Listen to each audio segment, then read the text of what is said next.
And I'm live. It's me again. That guy.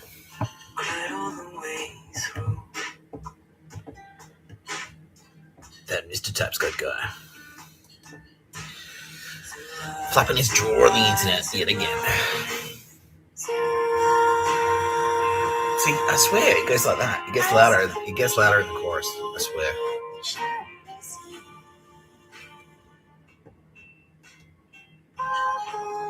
Try that. How's that? Do that. That's better. Don't tell anyone. I'm actually thinning a little bit on top. Just keep that between us.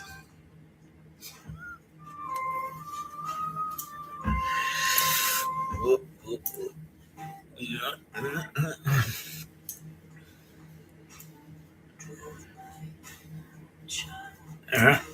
Who's having a good time? Bondi Junction? Bondi Beach? Broadway Shopping Centre? Sydney CBD? Pitt Street? Surrey Hills? Who's having fun? Who's having a good time? Anyone? Anyone? I am. I'm having a good time. You know why? Because I'm live. I'm still alive. Still very, very live. Still very, very still alive. You're watching No Pictures of a Bird, a podcast by Mr. Tapscott. I'm Mr. Tapscott.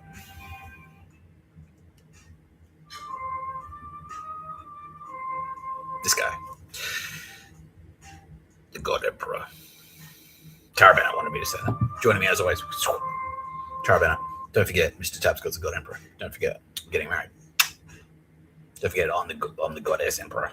Empress. Goddess Empress. She's the queen.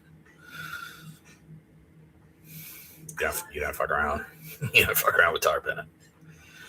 Has anyone been fucking around with you recently? Oh, yeah. Well, that's a shame, isn't it?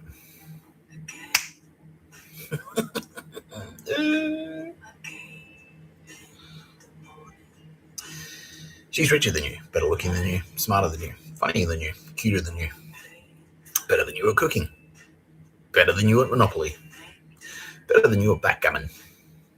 Oh, you know you played backgammon? Yeah. She loves backgammon. There you go. Isn't that nice? See? Isn't that cool? And Callahan. You can't hand him in a Grana Callahan. Representative of this Granite Island Cup. Don't forget they murdered penguins. Don't forget she's richer than you, cooler than you, more talented than you, more famous than you, better than you at pretty much everything. She dresses better than you. She has better taste than you. Play your cards right. She'll invite you to the party.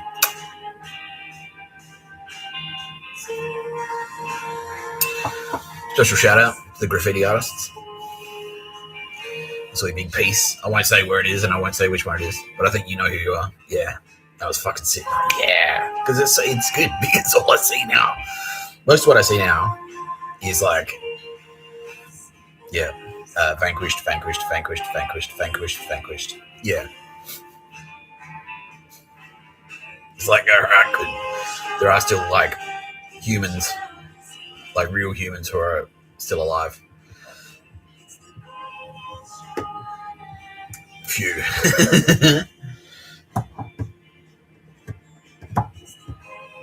Yeah, that's where it gets louder. It creeps up. Anyway.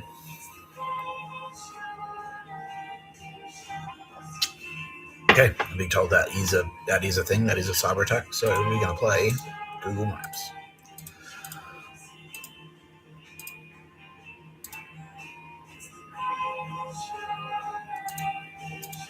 Who's gone to the movies lately? Anyone? Yeah. Nice knowing you, Kellyville.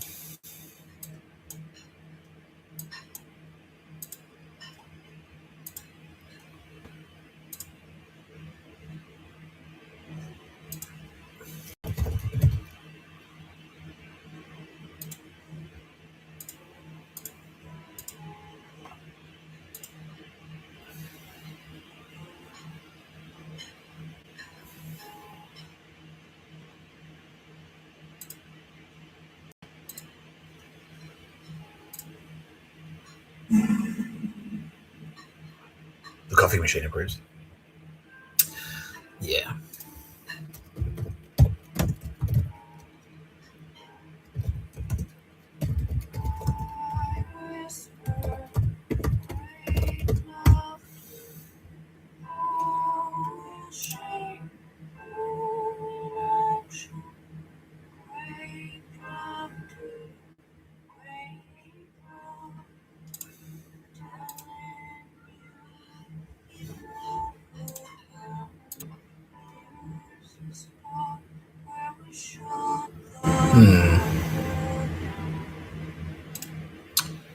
Yeah. So this is what's been happening at Bondi Junction over the last couple of weeks, months. I think I don't know when it started, but a little while ago. We're excited to share our plans for Westfield Bondi's next evolution. World-class destination designed for our community. There's that word again, community. We all know where that word comes from. That's a Nazi SS / Gestapo. Our pictures of a bird community. Our Gestapo, Stasi secret police network. That's what they mean. Yeah, our Stasi secret police will love this. Yeah. This development is about reinforcing Westfield Bondi's position as the home of luxury, trendsetting retail, and elevated experiences. Now, that's actually a little fuck you to Mr. Tapscott, because what they're saying is your luxury, Mr. Tapscott, is walking around in our shopping malls. That's your luxury. Yeah. Not real luxury, you know, because we all know it's not like mega yacht.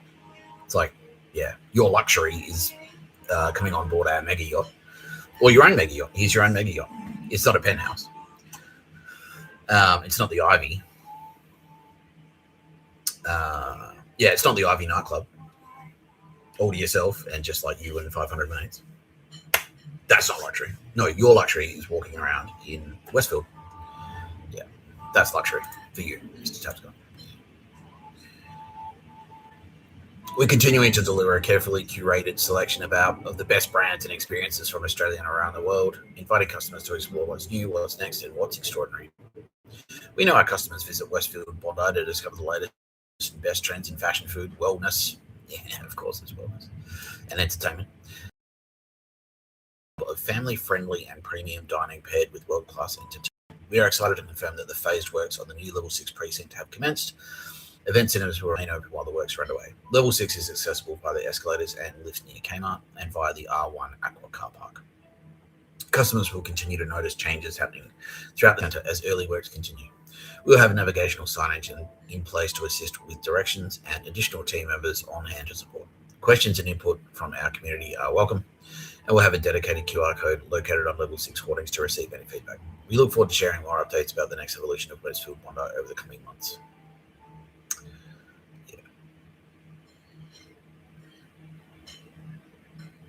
Yeah, the kids. Good Start Early Learning Centre. There's a daycare centre there. That's disgusting. Yeah. Now, I went in there, and what they've done, yeah, it's now, because it used to be all open. It used to be like a big open thing. I should have shot some video while I was in there. I should have done that, but I might do that later. I'll do that later. I'll do it later tonight. Because it used to be big and open, right? And it used to be like there was restaurants and stuff. You could walk around, and there was like a big area, open area. And I get that you'd want to upgrade it and stuff because there was a lot of space there, and a lot of the restaurants were shutting down and stuff, especially the Chinese restaurant. That's notable. Yeah. But what it is now it's extraordinarily narrow. It's like a funnel. It's exactly like a funnel. Yeah. You get onto Level 6, and you walk towards the cinemas, and it has signage up, and you follow the signage, and the walls get thinner and thinner and thinner and thinner and thinner until you're just in a corridor. It's just like white walls, and then you get to the cinema, and there's only there's no other way out. Yeah, you can only go out the way you came in. There's no other exit. Whereas before it was like really big and open, like a shopping mall, just like a shopping mall. How a regular shopping mall is like really big and open and airy, and you can walk in one way and out 7 different ways. But this now is just like funnel. and there's no way out.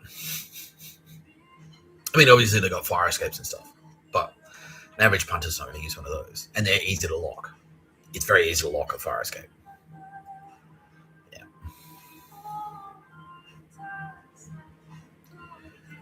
Yeah.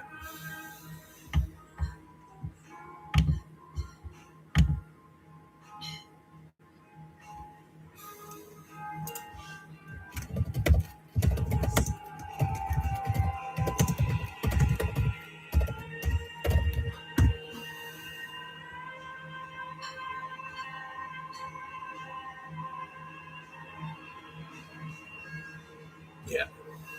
Anyway. Yeah. So it's basically what it is. It's another gas chamber. That's what they're setting it up to be. Yeah.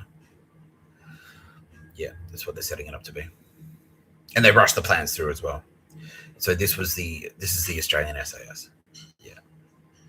So on previous videos, I said that they weren't across the plans to gas people, but now, no, this evidence and amongst a bunch of other evidence has been collected in the background. A lot of the hacks that we've been doing. So especially since I pulled the mask, like this is who the Australian SAS actually are. And in the end, they were smart not to pay me the money because I would have done it anyway. I would have, like, even if they paid me, I would have done it. Like, yeah, would have done it anyway. Yeah.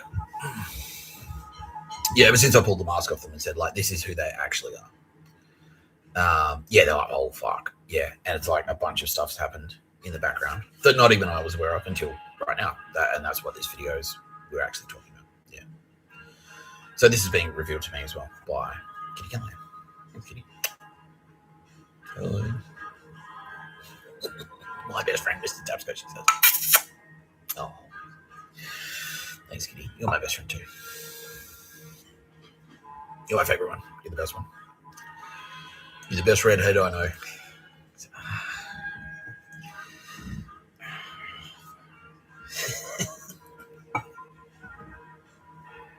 Wait, that's not true. I know he's better redheads. Fucking. Yeah. Yeah, so since we stirred them all up, like, yeah, we could actually start attacking them, basically. Because we were kind of holding back because we didn't want them to know that we were onto them. But as soon as I said, actually, we fucking hate you, SAS, we know that you've been fucking around with Mr. Tapscott. Like, yeah, I said to them, I know you've been fucking around with me. And I will be repaid through civilian blood. And then we can go fucking hard at them. And what we've uncovered since doing that is, yeah, in the same way that the Australian Federal Police were across the plan to gas Koreans and Jews as well. Yeah, and now it can be revealed, yeah, they were going to gas Jews. And any other minority, disabled people. Just like Nazis. They are the Nazis. They are. The same thing again. Yeah, they were going to target exactly, not the gypsies, I guess. We don't have that many of those, but like, yeah, anyone. Gypsy could just be like, yeah, a broad generic term for anyone who doesn't quite fit in. If you're a hipster, you're in the gas chamber. Yeah. If you're not a tradie and you don't work in an office, you're in the gas chamber. Yeah. Yeah. I guess not gay people so much, but like certain gay people definitely. You're more likely to be gassed if you're a gay guy, for sure. Yeah, because if you don't have a kid, yeah, you might be a gay guy. If you're a gay guy and you don't have, like, you're not married. That's why they, by the way, that's partially the reason that they wanted to push through same-sex marriage. Because, like, okay, you can be gay as long as you live in a simulated heteronormative relationship. You're allowed to be gay just as long as you have one partner and you're married and you live together and you adopt a child. Yeah. And then that's fine. But if you're a gay guy and you're just like, nah, I don't want gay, I want to get locked down, fuck that. Nah, you'd be in the gas chamber for sure. Yeah, disabled people in wheelchairs. Yeah. Broke, poor people. Yeah. Yeah. Exactly like Nazi Germany. Yeah. They'd start with Kuris. And then go all the way down until it was just them, pretty much. Yeah. Chinese, yeah, if you're Chinese. Indians in Australia, yeah, definitely. Yeah, definitely. Black people, especially Koreans, obviously. Yep. Because, yeah, the Australian SAS and the British SAS are actually both the Waffen SS. And Kitty Callahan is going to explain. Kitty Callahan is going to explain the whole thing. But first, we're going to talk about.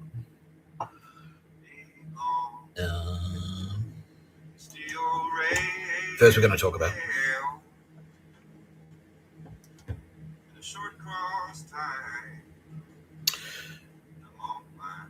Yeah, a couple of other interactions between myself and the SAS that I've only now kind of being made aware of. Yeah, so there was one in particular that we wanted to talk about. Though I didn't realize it was the SAS fucking with me, but it was. Yeah. Before 2021? No, after 2021. Was it a Malcolm Turnbull thing? Yeah. After I was like in Perth, yeah. They fucking around with me in Perth more than I thought. Yeah. What were they doing? Like, yeah, it was all those times. Yeah, they were waking me up and stuff. Yeah. Like they'd watch me, and then as soon as I'd fall asleep on a park bench, some guy would come up and like wake me up. Like, oh, you can't sleep there. Yeah, they'd do that, and forcing me to do weird shit like swim upriver in the Swan River. Yeah, but that was kind of you as well, wasn't it? No, you're not going anywhere. You're not going anywhere. Yeah. Oh yeah, the hotel. Yeah.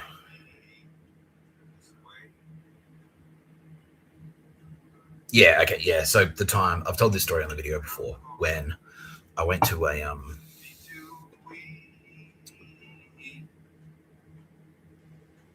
So we're in Perth. Did they order us to go to Perth? No, we did that. Yeah, we just fucked off to Perth. Yeah, and then they were like, "What? What are you doing there?" Yeah, and then okay. Yeah, so they were fucking around with me, and they put instructions in. They said to ScoMo, and then Albo. Yeah, so ScoMo had started it. Now, Malcolm Turnbull had decided this in 2018. So a very quick recap of the timeline. 2017, I did the Terminator at Meredith Music Festival. Oh, let's go back in. So 2011, 2010, I blew up the Death Star by taking legal action against Cafe Rosemont in Melbourne. That was 2010. End of 2011, I wrote a CV with jokes in it that explodes the internet. And then 2012, I got my first Meredith. And then 2013, so the end of 2013, that's when I do the boogie. That's when I do the dance. That's when I hit the dance floor. And then that is when I confirm to all the turbos go, fuck, that's him. Yeah, that's Mr. Tapscott. Yeah, fuck. So end of 2013. So those dates are important. So it's middle of 2010, end of 2011, end of 2013. Now, in between those three things, there was a bunch of stuff happening. And like I'm on their radar. Kitty Callahan and Tara Bennett are watching me closely now. And I'm doing cool shit. Like I'm doing like sick writing and stuff. And they know I'm a fierce warrior. And yeah, I'm like locking down. Yeah, and I'm like smashing it as a barista, and I'm smashing it in the house. Like I turned my house from a disgusting, shitty share house into like a home, a cool Fitzroy pad. Yeah. But then what seals it? What seals the deal is the end of 2012 when I do the dance floor. Now, what was actually happening there? Was because it was the three. It was the Trinity. Those three acts were representations of the three of us. So Mr. Tapscott, Tara Bennett, and Kitty Callahan, right? Because Mr. Tapscott is warfare. Mr. Tapscott is the god of war. He's the destroyer, the Yeshiva, the destroyer. This is Brahma, the creator. This is Vishnu, the maintainer. I'm Shiva the Destroyer. Yeah. Yeah. And so the first thing I did, which like made everyone go like, holy shit, was when I sued the cafe. So that was war. That was an act of war. And that was everyone going like, fucking hell. Like, he's like, what the fuck was that? Yeah. So that was the Mr. Tapscott box tick. So, okay. So he's got war covered. He can he can do war. Hectic. That's hate. Yeah. Hate/war. This is love. I'm hate. Sorry, it's got a place. I'm in it. Yeah. That's why if you get to hell, it's just me. It's just pure hate. It's not good for you. Yeah. But it has its place. It has its place. I can do love too. I love Tyrant. But you need the balance. You need both. You can't have too much love either. Otherwise, you get like Gorman fat chick pictures of a bird. They're running things, and then you get shit like Nazi, like death camps and fucking gas chambers and shit. Yeah, it's too fucked up. You can't do it. It's no good. You need the balance. You need a bit of both. Yeah. You need to be nice, but at the same time, you can't get pushed around. If you're too nice, you get pushed around. If you're too hateful, your society will suck. You need the balance. Every mum needs both. Yeah, every mum and every dad. You need the left hand. You need the right hand. The left hand is the wooden spoon. The right hand is the love and the cookies, right? So every mother, hopefully, knows this. Yeah, you need, and you're raising your kid. You need to be able to, I love you. Here's a cookie. You need to be able to do that. But at the same time, it's like, you fucked up and I'm going to use the wooden spoon. If you don't have both, that kid gets fucked up. That kid turns into Phoebe Tapscott because she only ever had the right hand. She only ever had Chris Tapscott there going, you're awesome. You can't do anything wrong. Everything you do and say is amazing. And I'm not even going to make you finish primary school. You don't have to finish primary school. You don't have to finish high school. You don't even have to go to high school. And I'm going to buy you a house for free. You never have to work. You never have to do anything. And then what do you get? You get a serial killer, a fat retarded serial killer. Yeah. Yeah, a fat sociopathic serial killer. That's what you get. Yeah. Yeah. So you need the balance. You need both. But if you do too, and I'm the I am what I am. But yeah, if you got too much of the opposite, then you'll turn that kid. They won't trust anyone, and they'll be scarred. Yeah, they'll be traumatized and stuff. Yeah, they'll lash out. They'll be like a dog that's been abused, where it's like you can't. They'll just attack anything. Yeah. So you need both. You gotta have both. Yeah. So when I blew up the Death Star, that was war. So that was me demonstrating. That was me ticking the Mr. Tapscott box. And Charaban and Kitty Khan was like, "Oh fuck, that was hectic." Yeah. And then writing the CV. That's cerebral. So that's Kitty Callahan's territory. So that ticked the Kitty Callahan box. Yeah. So it's like, okay, so he's got fists, he's got brains. Right. Tick, tick. And then the final one was the dance floor at Meredith. Because dancing made a bunch of babes go like older starting. Who must be a bag? I'll go get her after the story. Made a bunch of babes fall in love with me. So it's hard. So that was tick, tick, tick. So I had brains, I had heart, and I had fists. Yeah. And it's like, all right, you've demonstrated that's the three. That's the Trinity. You are him. Yeah, that's it. Yeah, you're Mr. Tapscott. It's beyond a shadow of doubt. That's it. Just those three things. You're it. Yeah. So to review, the timeline of events, at least from the Turbo Babes perspective, 2010, blew up the Death Star, sued the cafe. 2011, wrote the CV with jokes in it. And 2012, shred the D floor. No, 2013, shred the D floor at Meredith Music Festival. Yeah. And then 2014, work at Telstra. And then 2013 is when people started talking. 2014, I'm working at Telstra. 2015, moved to Sydney. Can't even remember what I'm talking about. This. Yeah. Oh, no, that's right. Yes. 2015, moved to Sydney. Start kind of like, yeah. And now it's like people are taking it for granted that I'm going to turn up to Meredith. And people are like, okay, well, that's a lock. Mr. Tapscott equals Meredith. He's going to perform at Meredith. He's going to do it. Yeah, it's a guarantee. It's going to happen. It's like the fireworks on New Year's Eve. It's like Sydney's going to do fireworks on New Year's Eve. It's going to happen. It's just it happens. It has to happen. Yeah, there's going to be fireworks on New Year's Eve. Yeah, the Sydney Gay and Lesbian Mardi Gras is going to happen. It's just going to happen. Yeah, every year February, cool. You got the Sydney Gay and Lesbian Mardi Gras. You've got the fucking you've got the Sydney fucking fireworks on New Year's Eve, and you've got Mr. Tapscott dancing. You've got Nick Tapscott dancing at Meredith Music Festival.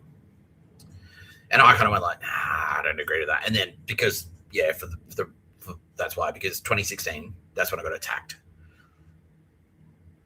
No, 2016 is when I attacked them. So someone said like, yeah, it's like Sydney sucks. I'm like, well, I think fucking Melbourne sucks shit and fuck you. And mouthed off really loudly to see what would happen. 2017, I came under attack. And then that's when I did the Terminator. And then that's when all the Liberal Party who were in power, Malcolm Turnbull was the Prime Minister, went, fuck, he does have space powers. He does. Because the Turbo Apes had realised it. The Turbo Apes knew that Mr. Tapscott had space power. And they were starting to spread rumours. But the governments and things like that, yeah, were kind of like, one by one, they were sort of like coming on board. Yeah. Yeah, it was like, that's the fucking guy. Fuck, that's the fucking guy.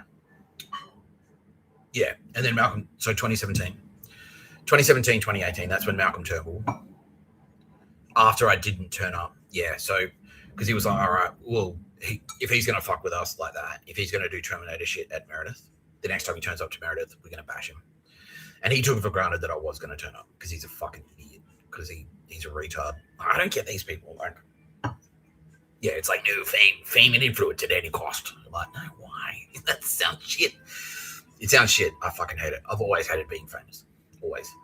Because every time I stick my head up, it's just like, oh, fuckheads, come at you. Yeah. Every time. Yeah. And all the Turbo Apes are the same. Yeah, we're all like that.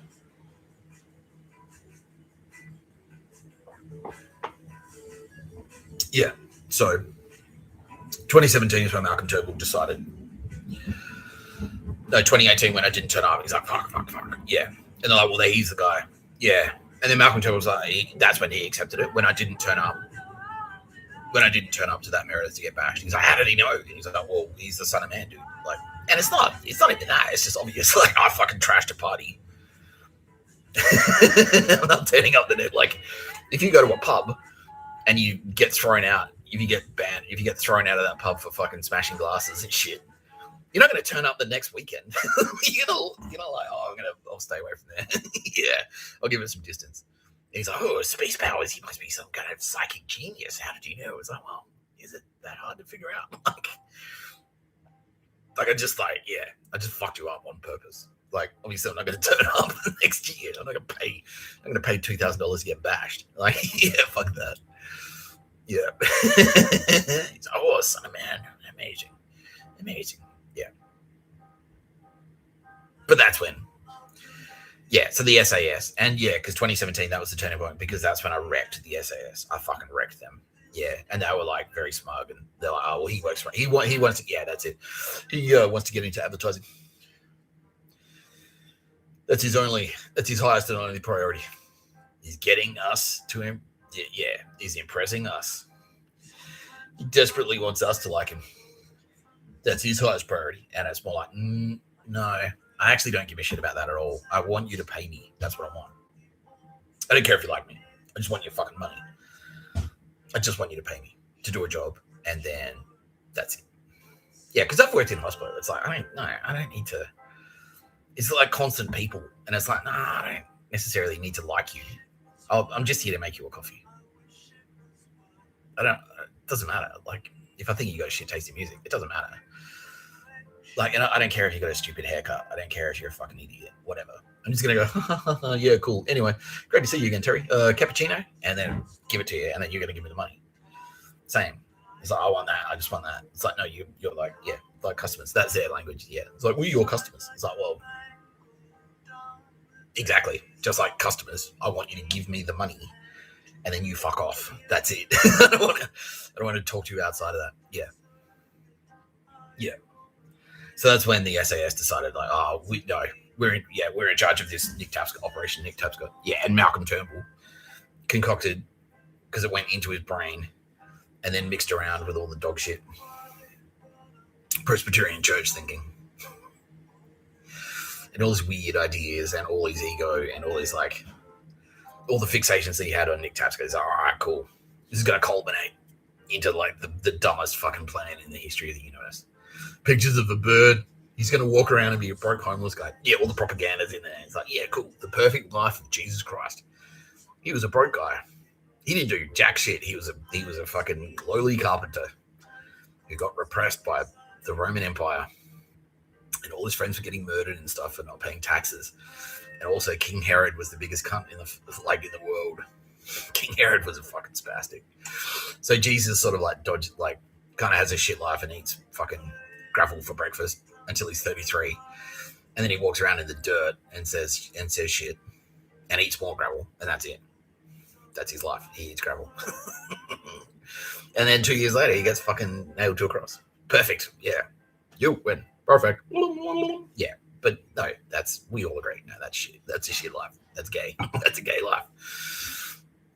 It's a very shitty gay life. Yeah. But in Malcolm Turnbull's brain, that's perfect. It's the perfect life of our Lord Jesus Christ. Through his suffering and sacrifice, God could forgive us all for our sins. And it's like, well, no, there's a couple of things wrong there. And it's like, number one, you kind of assuming that God's going to forgive you. And I'm here to tell you, as God, I am God. No, I'm not going to forgive you. Not for everything. Not automatically.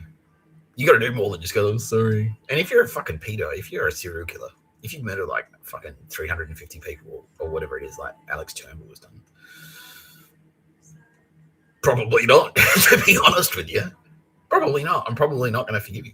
If you formed Hamas, a terror organization, so that you can shoot civilians dead at a rave, just to prove a point, just because you're jealous that a guy who wrote a letter to a music festival now is making a living, which is like maybe like 20% of what you make. No, I'm not going to forgive you. That's unforgivable. I'm sorry. Yeah. No, I'm not sorry, but it's like, no, but that's, well, God forgive me. I'll just say sorry. No, you're out. Yeah. You got to, like, if you're lucky, we'll just delete you. But more likely, if you do something that bad, you're going to go to hell. You're going to go to hell for a very long time. Yeah. You might get reincarnated. Yeah. Tara Bennett loves doing that. Yeah. She reincarnated. It was like something shit, like a fly. Yeah, and that's it. And it's like, all you can do is eat shit. Like, literally. It's like, why do I want to find a big steaming turd and eat it? And you know you're not supposed to eat shit, but it's like, I really want it. And you fly around and that's what you can do. It's like, why won't anyone hear me? Yeah, no, I'm a fly. Yeah, that's what it is. That's it. And you know what happened for a few lifetimes. So if you lived it like maybe like 10 lifetimes as a fly, you know it's like, I used to be a human and then I fucked up and now I'm a fly. And then on the 11th lifetime, you just be a fly. Yeah. And that's it. That's it. And then that'll go for 1,000 years. And then depending on your attitude as a fly, we'll decide whether or not to fucking bring you back as something cooler, like a dog. You know, you can work your way up the angles. Like, it's actually a reward.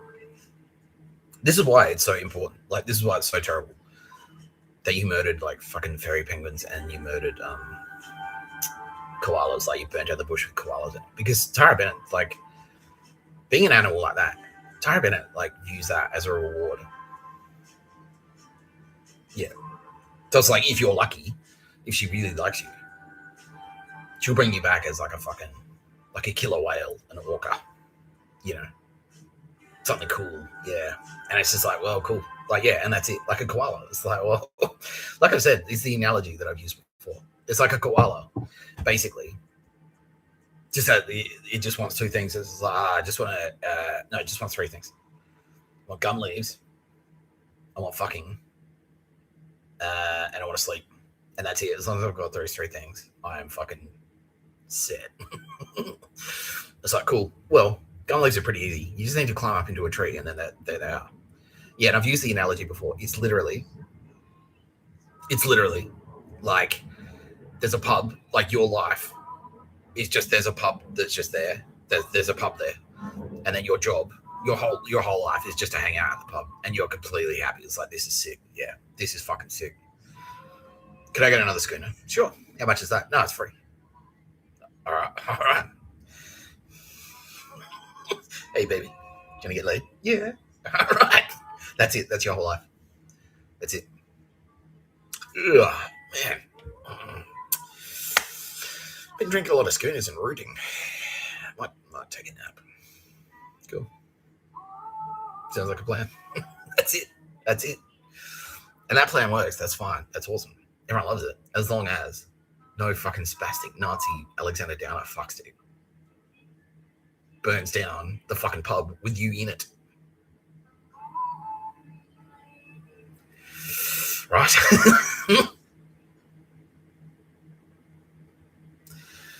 Unbelievable.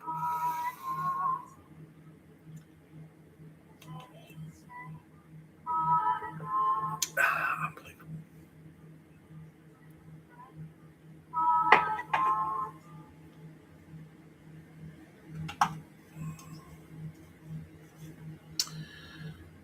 What is your problem, mouse?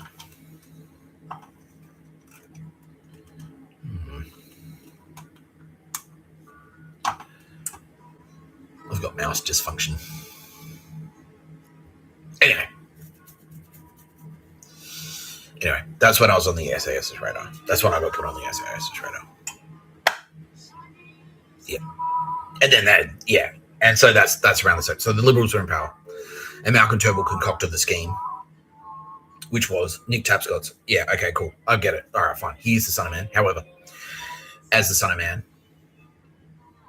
he has a responsibility to emulate the perfect life of Jesus Christ. And so that means no money, no living in a house, no job. Yeah, he's not allowed to have a job. And he's definitely not allowed to have a fucking hot girlfriend. That's Tara Bennett. No pubs, no drinking. He's not allowed to do any of that shit. Yeah, he's not allowed to do any of that shit. Because, he's now God. God is, all right, fine. I buy it. I accept it. God has chosen him. Yeah.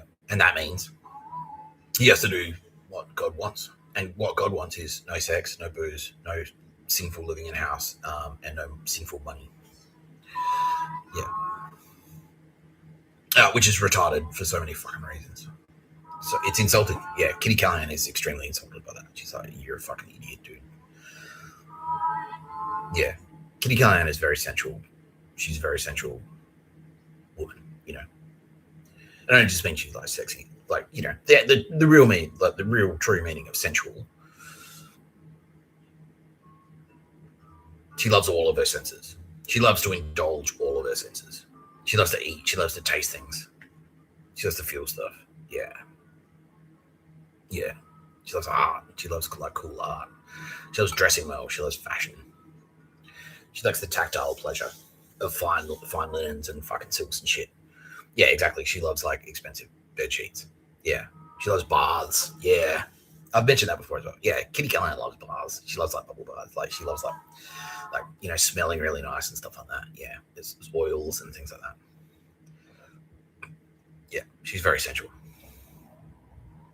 Fine dining restaurants. Yeah, she wants to go out to dinner. Yeah, I'll go out for dinner with you. We go to the Rex, Kitty. Yeah, Rex. Yeah. She loves wine. Yeah, like expensive wine, like really fine wine. Yeah, that's what she loves. That's what we all love. Yeah, and so it's extremely insulting that Malcolm Turnbull would just decide that on her behalf. It's like, yeah, I know better than you. I know better than you what you want. Jesus Christ. What? Yeah, you too, Nick Tubbs, got God the Father, Zeus. I know better than you about what you want. Are you fucking serious? Like, that's so insulting, dude. It's so patronizing. That's so condescending. Unbelievable. Yeah. You know better than God. Fucking spastic. Yeah, so that's when he comes up. He's like, no, that's the plan. He's going to walk around. Yeah, he's going to be a convict. He's going to be homeless. He's going to go to jail. He's going to get out of jail once he's done enough pictures of a bird, which is basically the corporate world. Yeah, it's all the corporate world. So it's like you notice as well that at no point was I asked to do pictures of a bird at like a construction site. I didn't go door to door to the tradies. I didn't go around to building sites and do magic tricks for the tradies and shit. It was exclusively for the corporates. Yeah, all the shop frontages, the retail stores, the shopping malls, the Westfields. Yeah, all of those spastics. Yeah. Yeah. Yeah, that's who wanted the pictures of the bird. That's who I had to do it for. Malcolm Turnbull's set. Yeah, the Point Piper set. Yeah, not the tradies. Yeah. Yeah. And then that was 2018. And then he lost his job not long after that. But that idea stuck. And he was still in there, like via his SAS connections. He could still pressure ScoMo and that cabinet, the Liberal Party, because he's still highly influential. He was still a fucking millionaire.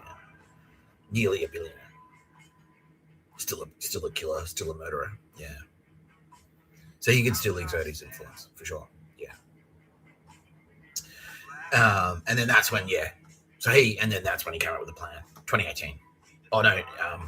When did he come up with a plan to nuke? Yeah, 2021. He's like, right, if he doesn't do what he's told, we'll nuke. Yeah. So Malcolm Turnbull came up with that. Yeah. Yeah. So 2021, after I wrote the letter, yeah, when I wrote the letter to Meredith, yeah. Then after that, he's like, right, if he doesn't, yeah, was he trying to pressure me to do that shit before that? Like, yeah. And I just like, yeah, what the fuck were they talking about though? Because no one ever like. So apparently, like, were they trying to get me to do it at KO or something? Pictures of a bird, yeah.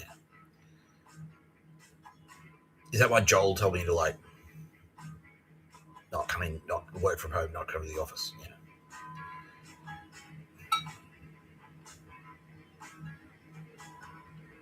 From then, yeah, I was supposed to be walking around from 2018, yeah. No one said anything to me about this. They just expected me to kind of guess it or something. And then I wrote the letter to Meredith. Yeah. And he went, right. Yeah. And then he was like, he got pissed because he's like, well, this whole time he hasn't even been paying attention. Yeah. He's just been doing what he wants. Yeah. What was I supposed to be doing? Like going to Melbourne more regularly or something? Yeah. Going down to Melbourne. Yeah. More regularly, spending more time in Melbourne. Moving to Melbourne? No. But spending more time in Melbourne. Yeah. A fucking idiot. Yeah. But then, and then when I wrote the letter, that's when he went like, right, nuke. Yeah, we will nuke Victor Harbour if he doesn't do it. Yeah. Yeah. Yeah. All right. Yeah. And so Turnbull comes up with a plan, sells it to ScoMo. It's not hard to sell. ScoMo buys it straight. He's like, yeah, sick. That's a great idea. Yeah, because they're all looking for a way to like force me into it. Yeah. And they're like, all right, done. Yeah. And then the GG is on board, and then Queen Elizabeth's on board. It's like, yeah, cool. Good. Yeah, good. Yeah. And then that's why I had to go broke. Yeah. Yeah. Now, when I went to Perth, yeah. Previously on other videos, I've told the story about how I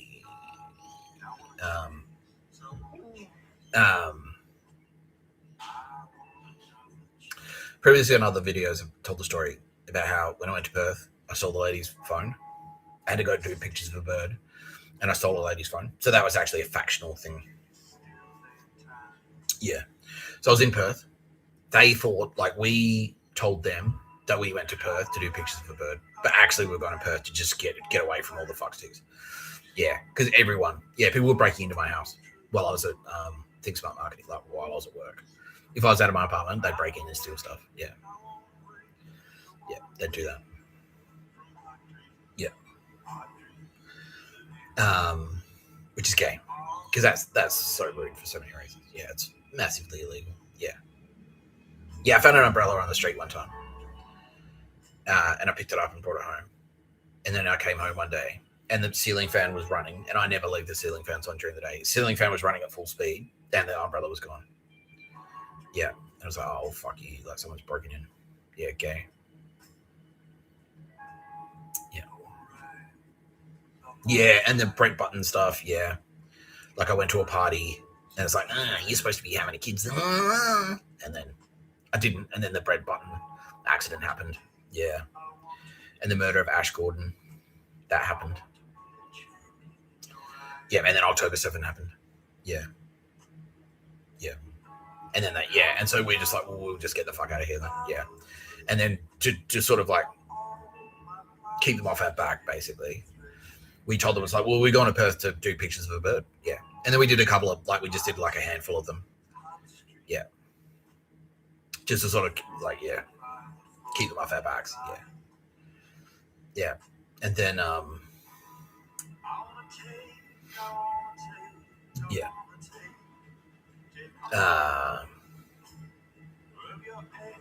Yeah. And then they said, yeah, and then there was a factional thing. And James McGrath's faction, the ASD faction, said, go into this restaurant, do pictures of a bird there. And then SAS said, okay, now's the time. You need to go to jail. So had they said I had to go to jail before that? Like, no. So, yeah, because that was after I got out of the lockup. Yeah. But they sent me to the lockup, right? Yeah. Okay. Yeah. So when I arrived in Perth, yeah. Before the hospital? No, after the hospital. Yeah, so the first thing I did when I got to Perth was go to a hospital and check myself in and say, oh, I've got mental problems. I'm anxious and depressed. Yeah, my mental health. Yeah. Yeah, but that was just sort of like ping me on their radar. Yeah, so they knew where I was. Yeah. When I disappeared, did they threaten us? Yeah. I said, well, that's it. Yeah. Yeah. And then they said, right, well, get ready because you're going to go to jail. Yeah. Did we know it was a convict? No, we didn't know it was a convict thing. No. We just knew we had to do pictures of a bird.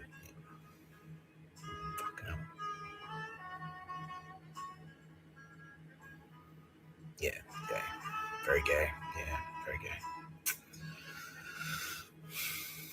Yeah, so when I was in the lockup, yeah, so I got arrested. I trespassed in Perth Airport because I had to do this on purpose to start getting prepared to go to jail. I thought I was doing it as like part of a cover. Like I thought I was going undercover as like a fucking secret agent or something. But yeah, like, and they kept saying SAS. I was like, all right, well,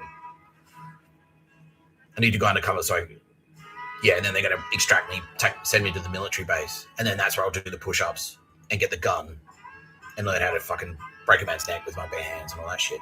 And it never happened. Yeah. That's what I thought. Yeah. So I had to get arrested on purpose. So at Perth Airport, I went into the Qantas freight area and I like broke into the office. Like it wasn't hard to break into. Like the door was open. But I wasn't supposed to be in there. Like I wasn't authorized. And I walked around in the office and I like got a pair of shoes and I like changed out of my clothes and like put their clothes on. And then I got arrested by Australian Federal Police for trespassing, yeah, because I was in like a restricted area. And they're like, right, we're charging you with trespassing and theft and this and that. I had like 4 or 5 charges. Yeah, they're like, okay, you've got a court date. I went to lockup. I had to go to the lockup for one night. And then they sent a goon in. That was SAS. That was an SAS goon. Was he supposed to bash me? Yeah, and he did. No, yeah. Sucks you. To give me the conflict look, yeah. And then they must have spewed. Yeah. How did that happen? Yeah. Yeah. What happened? Yeah. What did happen to that dude that didn't bash me? Because there was a dude in there yelling at me, but he just didn't bash me. Yeah. They fire him or do they kill him? I don't know. They threaten him. Yeah. Why? He just walked away. Yeah. Who was sending? Was it all of them sending through orders to bash me? Yeah. Because Turnbull was like, he's got to get bashed. Yeah. For what you did in Meredith. Yeah. Well, they've been doing shit like that to me for years. That's what I mean. Like they do something to me, I push them back slightly. Like that was a tiny, like I didn't physically hurt anyone. This was a tiny little like, I'll hurt your feelings. Like, yeah. How come? Yeah. They do it to me. I'm a cunt. I do it to them. I'm a cunt. Yeah. We're allowed to do shit to you. You're not allowed to do shit to us. It's bastard. Yeah. Yeah. And so then McGrath said, all right, he has to do pictures of a bird at this restaurant. And then the SAS sent through a conflicting order. They said, okay, yeah, go in there. And this is like a Sydney versus Melbourne thing. Yeah, go in there. but commit more crimes. Yeah, because you got to go to jail. Yeah. And so that's what. Yeah. So they told me to steal the phone. Yeah, and then one fuckwit who turned up, the guy who I hip and shouldered, he was supposed to be, he was a fucking surrogate for Malcolm Turnbull. Yeah. So I went in and yeah, I've got a seat, and while her back was turned, I grabbed her phone and put it in my pocket. And then 4 people came out, and then I was talking to another chick. I left, I went out the fire escape, and then I stayed in the area. I stayed in the because it was a bunch of restaurants in a singular building. It's like a hotel, you know what I mean, or a shopping mall. Yeah, so there's a bunch of different stuff in that one building. Yeah, and I stayed in the building. I left that bar out through the fire escape with the phone in my pocket. And then I stayed in that area and started talking to a chick, and she's like, "Oh, yeah, do you want to go? I'm going to another gallery. Do you want to come with me?" And it was in this, yeah, do you want to come with me while I look at some other art? I'm like, yeah, sure. So I did that. And all of a sudden I was surrounded by 4 people. And they're like, give us back the phone. We took your phone. You took the phone. We know you took the phone. And this one fuckstick was there. And he was shorter than me. He was kind of stocky. He was bald. He's like, excuse me, I'm the director.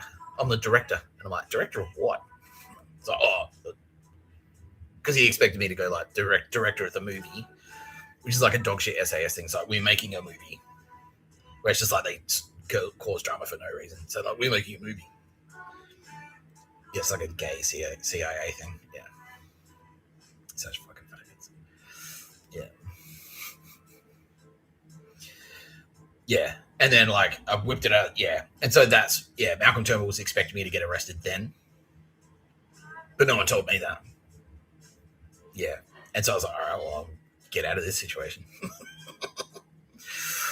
So yeah, I whipped they're surrounding me, those 4 of them.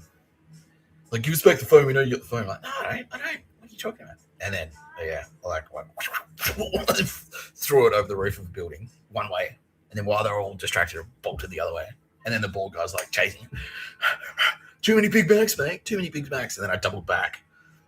Bang! Actually, it would be bang! Yeah. So bang! Reverse direction on him. And drop the shoulder. So the point of the shoulder. And I heard him. I heard the air go out of his lungs. And then he went down. And then they kept chasing me. And then this other bitch was on my tail. She caught up to me. And I just did the same thing to her. She was right behind me. He was bang! And she went down. And I ran. Yeah, I fucking bolted. Ended up in an international school. And it was they'd never catch me. Yeah. Yeah. And they didn't. Yeah. And then Malcolm Turnbull. And he heard about that. Yeah. He was like, fuck. Yeah, was he pissed that I fucking smashed that guy? Yeah, how smashed was that dude? Really smashed? Not hospital smashed, no. But he was out of breath, winded, yeah. Was he did he take a few days off work?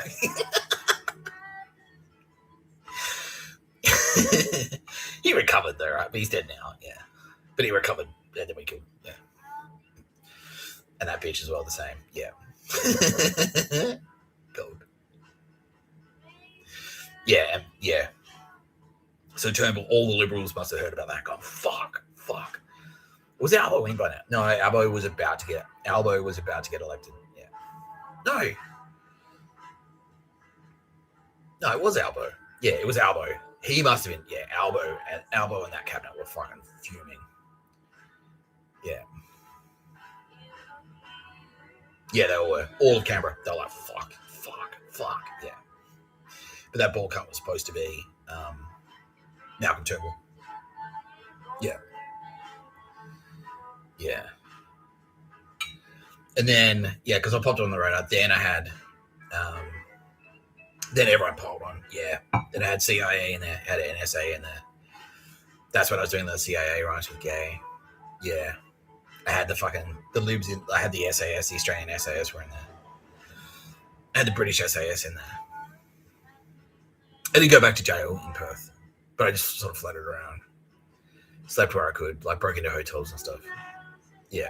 And then again, I was supposed to get murdered, but it just didn't happen. Yeah. Because I got space powers. Yeah. Went to the movies a lot. Yeah. Just went to the movies and hung out. And that's part of the reason they're upgrading the cinema at the event cinemas at fucking Bondi Junction. A is for a couple of reasons. A is to fuck with me, and B is to make a gas chamber. Yeah. When did they come up with that harebrained scheme? Like after I started shooting pictures of a bird? Yeah. They're like, all right, when he comes back to Sydney, we'll fucking know for sure. Or after I came back to Sydney. Yeah. So when I arrived back in Sydney, they're like, all right, we know he's going to spend a lot of time. He's going to be homeless. And so we'll renovate event cinemas, and then that'll fuck him up. Yeah. And also, double whammy, it'll be a fucking super convenient fucking gas chamber. Yeah. Spastics. Yeah. Yeah, so that was Turnbull that put me up to that go steal a phone thing. Yeah. And I never got charged. I never got charged for it. Because I got away. And apparently, like, yeah, they fucking, yeah. Yeah. Yeah, and then they like, yeah, and then because they didn't realize, and what we were actually sneakily telling them was like, we were actually in control of the situation, you spastics. Yeah. Yeah. Yeah. Yeah, because I never got charged for that, and they want to be charged for that. They want to be charged with assault, and like, yeah. Do they want me to go away for like a long time? Malcolm Turnbull? Like, yeah. Well, what the fuck? Like, how long did he want me to do in jail? Like 3 years. Yeah, he wanted me in jail for 3 years. Yeah, and that's that number. Yeah, that sounds about right. Yeah.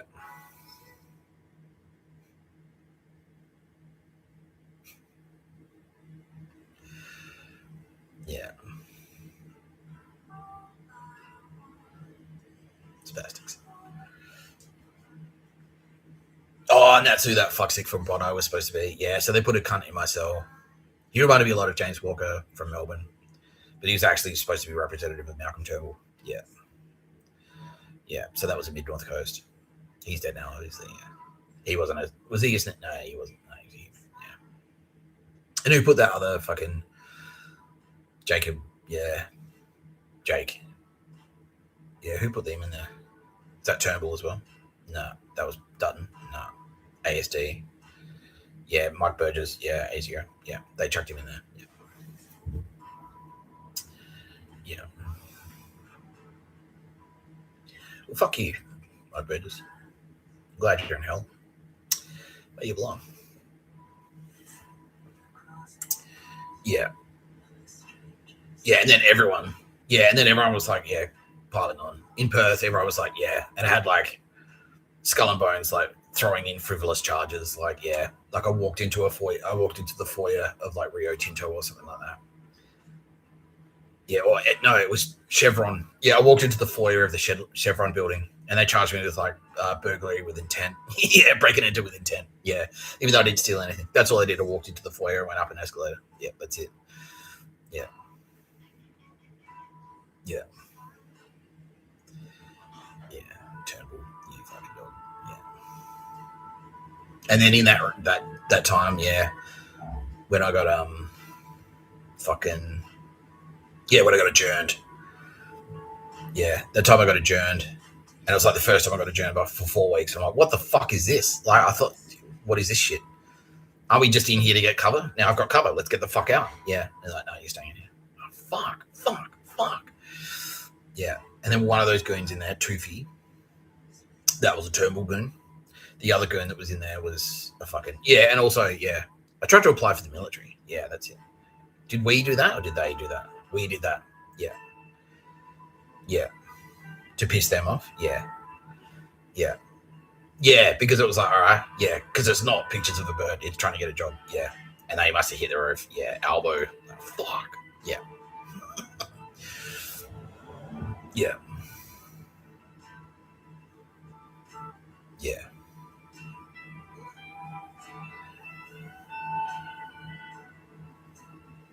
Yeah, so how did we lean on them? Because they were doing terror attacks and shit. So Albo was across all the terror attacks. How did we lean on them to get accommodation? Like, what did we say to them? Did we start capping people? Yeah, so while they're doing terror attacks, we're also capping people. So we're pushing them back the whole time. Yeah. Like undrunketed douchebags in the underworld. Yeah. Yeah, we start capping people like Albo associates and Min's associates. Yeah. So for every terror attack, we pop like 3 or 4 people. Yeah. Mossad assassinations. Yeah. Are they overt? Or are they just like disappearances or poisonings? No, they're overt, like people getting shot dead. Yeah. Yeah. Yeah. Sick. Yeah. And there's a, yeah. And that was fucking, yeah, that was Bondi Junction stabbing. Yeah. Amy Scott and all that. Yeah, that's it. Yeah, because they fucked around, and so we did that. Yeah. Yeah, we can reveal that now. So Bondi Junction, that was staged by us. That was Mossad and Mr. Tapscott and co. Yeah, we staged it. And they're like, how the fuck did they do that? Yeah, yeah. It looks so real. So, well, how indeed. Yeah. How indeed. Yeah, and it scared the shit out of them. Yeah, because we shut down Bondi Junction. Yeah. So, fuck. Yeah. And it like, yeah, their sales were like, oh, yeah, because everyone was scared to go to Bondi Junction. It's like, well, we'll fuck with you, cunts. Yeah. Yeah. Cow.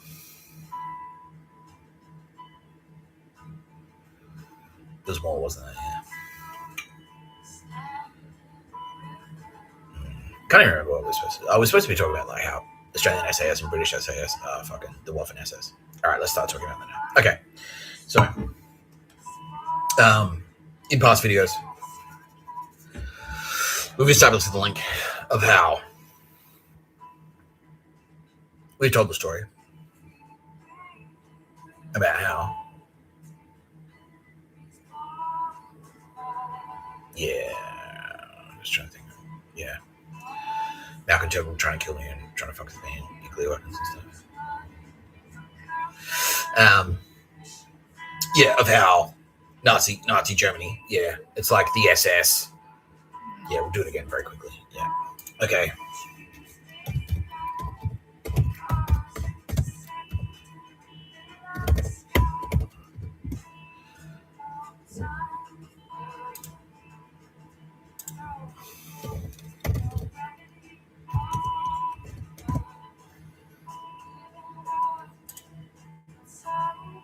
Okay.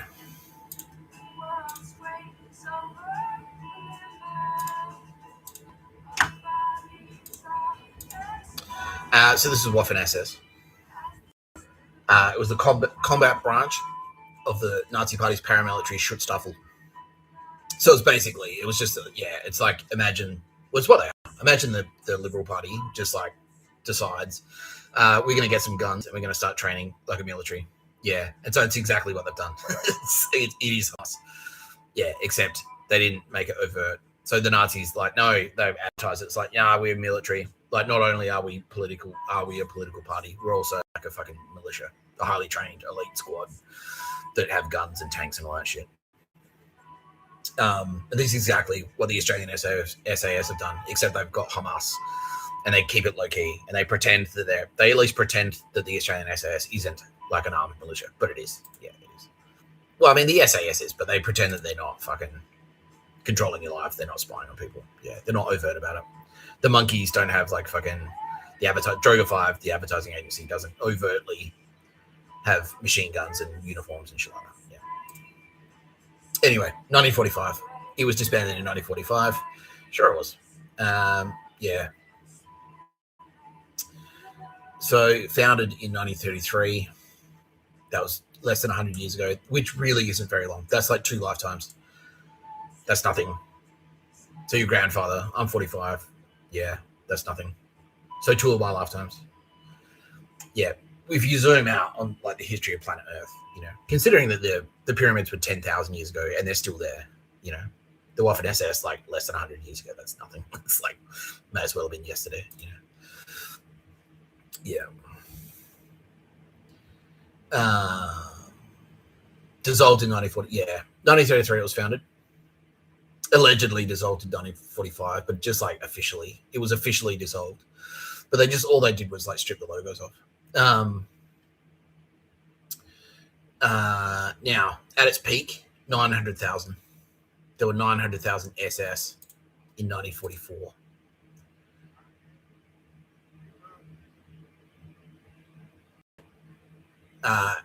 However, by 1945,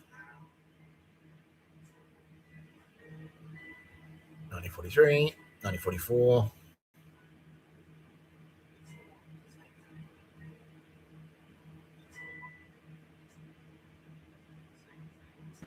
(1945). The Waffen SS continued to expand in 1995. Yeah. Yeah. Yeah. It's estimated that at the end of the war, oh, look at that, my birthday, 23rd of April, the Reich, I'm born on the 24th of April. The Reich Chancellery ordered SS to proceed to Berlin with his men. French troops arrived in Berlin on the 24th of April. Yeah.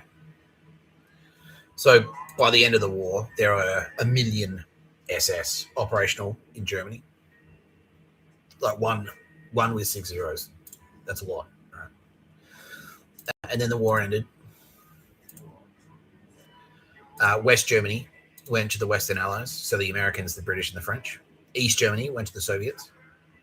They just basically walled them off. Berlin was deep in the heart of East Germany, and it did have like West Berlin, but it was like, yeah, the only way to get to West Berlin, you had to catch a train through East Germany, basically. So Berlin is East Germany, and all that the Soviets did, they just walled them off, rebranded them, and ignored them, and said, like, yeah, you know, all the secret police stuff that you do, you know how you've got the Gestapo, just make that the Stasi, and we'll be sweet. And just change the wording on like a couple of pieces of documentation, and you're golden, you know. Yeah.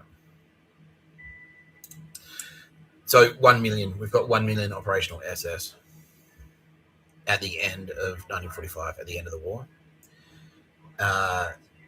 We've got the Nuremberg trials.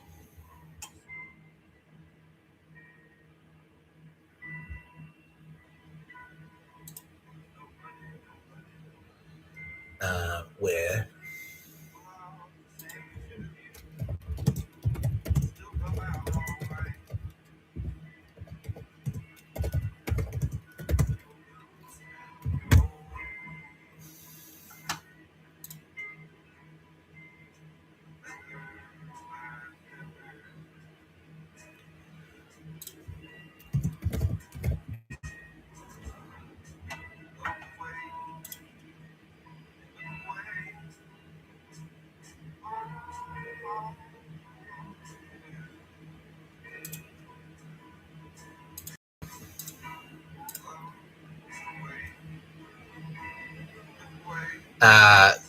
yeah,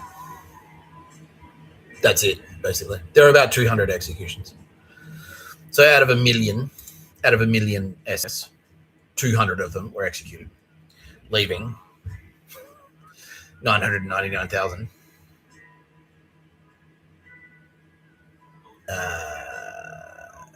999,800 SS operational in East Germany. And so they stayed there, and then they became East Germany. East Germany was exactly as repressive. So the SS were there. The SS were there in fucking all the way up until, yeah, they were there. They were still there. All that happened, like, from their perspective, it was like the war was on and then it was off, and it's like, all right, just go home and stay there. And like, you're not still a Nazi. It's not nine. Yeah, you've heard the material. And the Gestapo just rebranded as the fucking Stasi. And then they were all there until the wall came down in 1990. And then they just went and proliferated out. They all got jobs. And there were Nazi sympathizers everywhere. Nazi sympathizers in the UK, Nazi sympathizers in the Soviet Union, which wasn't the Soviet, which ended. So Nazi sympathizers in Russia, Nazi sympathizers in Australia, Nazi sympathizers in the UK. I've already said that one. Nazi sympathizers fucking everywhere. There were Nazi sympathizers in fucking Israel. Really. Yeah. Yeah. So that whole thing is, yeah. Yeah. Now, notably,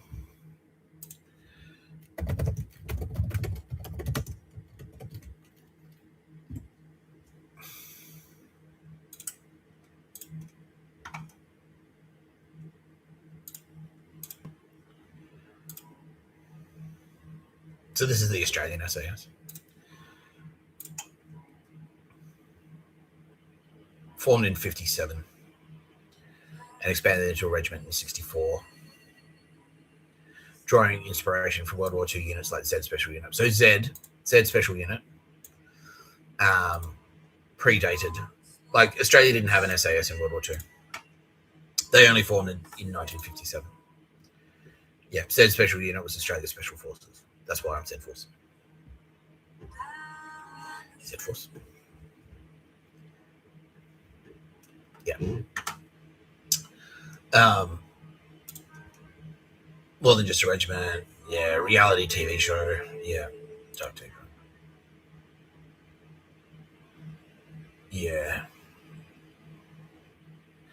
Inspired by the British SAS. Counter-terrorism. Yeah, we know. Basically, they do their own terrorism to counter. Yeah. That's all true. Yeah, 39 Afghan civilians and prisoners. Yeah.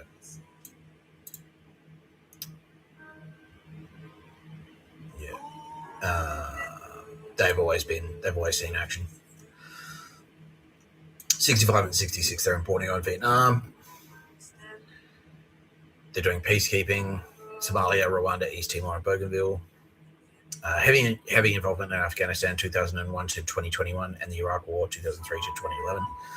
And domestic security, yeah. So they're allowed to operate in Australia, yeah, on Australian soil. And that's where they pick up their pictures of a bird tendencies. Yeah, because they're like, we need a network of local informants, unpaid local informants, and militia. And that's where the Nazi German thinking sneaks in. Yeah.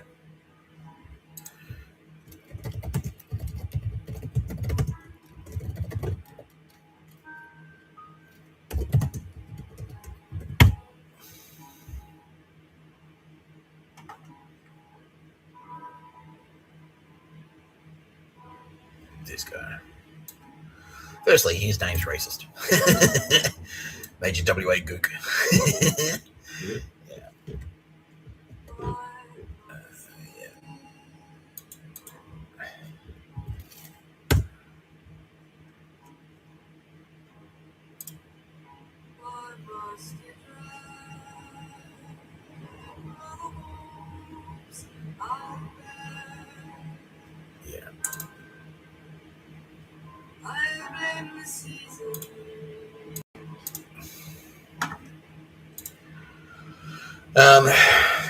Gook was a pivotal figure in the formation of the Australian Special Air Service SAS in the 50s.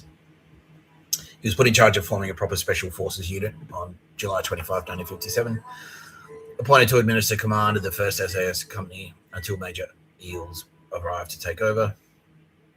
He was associated with the development of the first SAS R company, which was the precursor to the modern Special Air Service Regiment.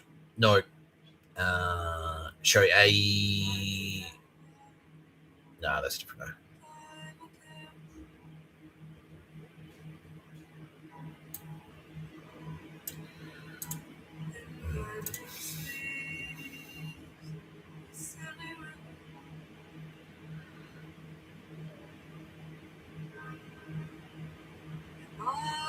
Yeah, he was a footy player. He was a prisoner of war, captured in Crete.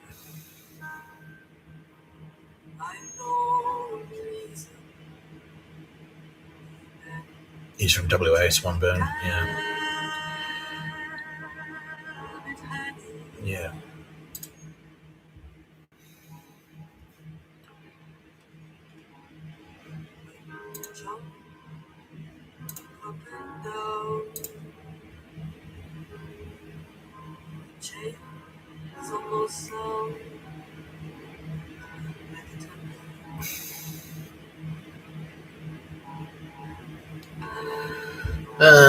Yeah, they're working with the British in Malaya and Borneo.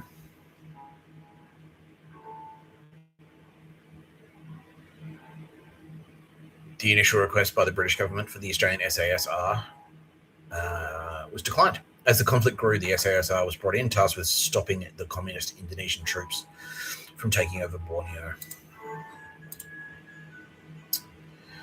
Living in the jungle, sometimes on patrols for months, they learned how to track the enemy, lay ambushes, and defeat him at his own games. This would prove effective again later in Vietnam, while defeating the enemy. SAS also won the hearts and minds of locals. Local tribesmen would often assist where they could, and SASR would often step to provide needed repairs, medical treatments, and food for the villagers. The main threat came from a group known as RPKAD, known for being extremely brutal, wearing a cap and badge depicting a set of airborne wings with a dagger through them on top of an octagon, making the RPKAD easily recognised. The war lasted until 1966. 3 SASR men died while in active service in Borneo, however, none died from direct enemy contacts. Counterterrorism. So this is where they start. That's where they start growing their network. Their Stasi pictures of a bird, Gestapo network. Yeah. After the withdrawal from South Vietnam, SASR first concentrated on developing surveillance skills in support of the defence of Australia. Then in 1979, as part of the government direction outlined in Plan Ironbark, raised a tactical assault group based on elements of one SAS squadron with higher command, intelligence and logistic support components. I wonder if those explosions are actually happening while they're in that photo. Or they photoshopped them in, I think so. Yeah. With higher command, intelligence and logistic support components. The first tag in 1980 consisted of Gauntlet 1, land operations capability based on A Troop, followed in 1981 by Nulla 1. The water operations capability based on B Troop. Nulla teams also included RAN clearance divers from Clearing Diving Team 4. CT capability has over the years provided security support to all major events held within Australia. Yeah, there you go, including the Commonwealth Heads of Government meeting, the Asia-Pacific Economic Cooperation Forum, the Commonwealth Games and Olympic Games. In addition, it was used in the Southern Indian Ocean in support of the Australian government's counter-fish poaching efforts in early 2000s to secure MV Tampa of Christmas Island in 2001 and to secure Pong Su, a North Korean drug smuggling vessel of Sydney Heads, in 2003. This capability, in concert with TAG East, maintained 2 Commando Regiment, remains the Australian government's last resort option to deal with acts of politically motivated terrorism that may threaten Australia's people and interests at home and abroad. Whilst training in this role in 1996, 2 Black Hawk helicopters collided, resulting in the deaths of 15 SAS soldiers, along with 3 air crew and the Army's 5th Aviation Regiment. It was Australia's worst peacetime military air accident. Now, that is fake news. They staged that. To make it look like, their jobs were more dangerous than they actually are. Yeah.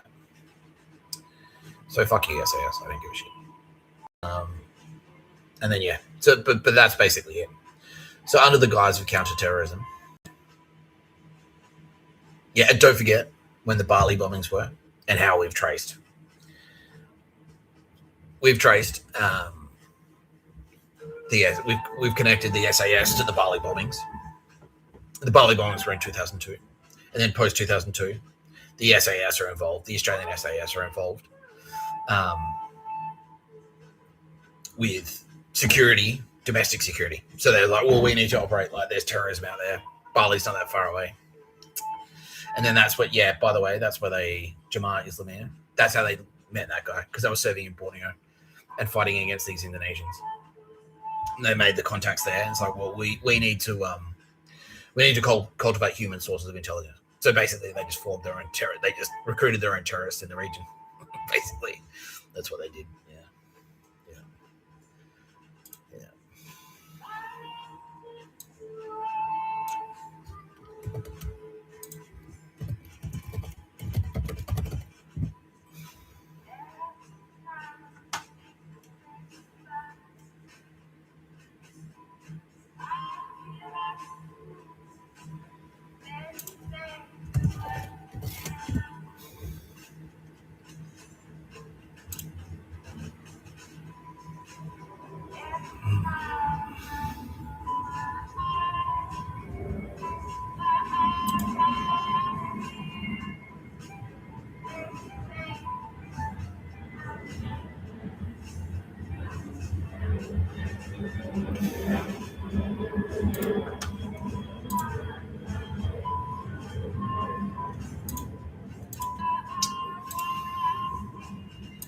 Now, out of these guys, yeah, that's Gook there, 57, 58. He's a Nazi. L.A. Isles, he's a Nazi. Cohen, he's a Nazi. Major A.B. Garland, he's a Nazi. Looks a bit like George Clooney, but he is, in fact, a Nazi. And Major L.G. Clark, MC, is also a Nazi.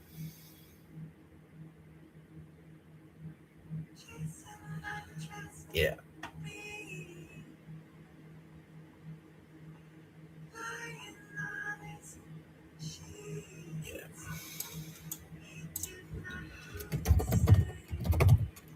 Yeah, so the Bali bombings are in 2002. That's when they developed that capability. Oh, we need to serve on Australian soil. And so then they expand there. There it is.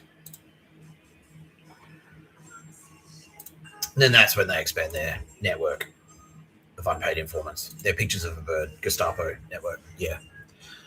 Yeah.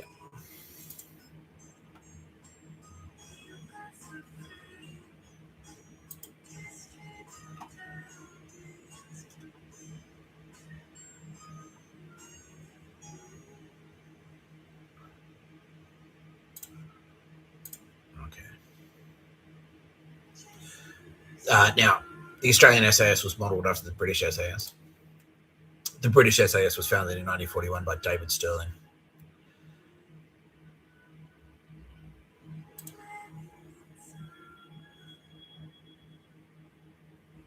Yeah.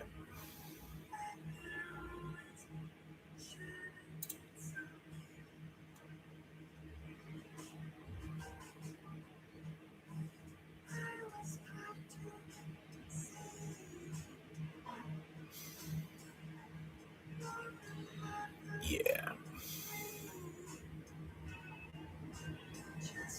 Yeah. So the National Army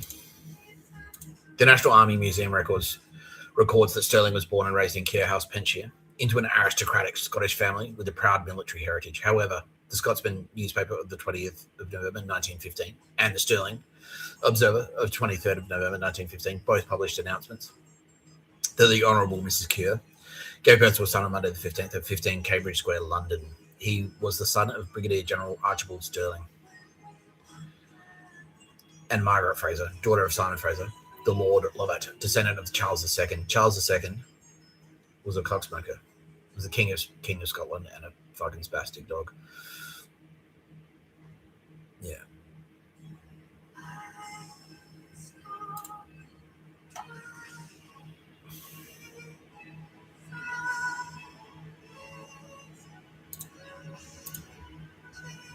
Yeah.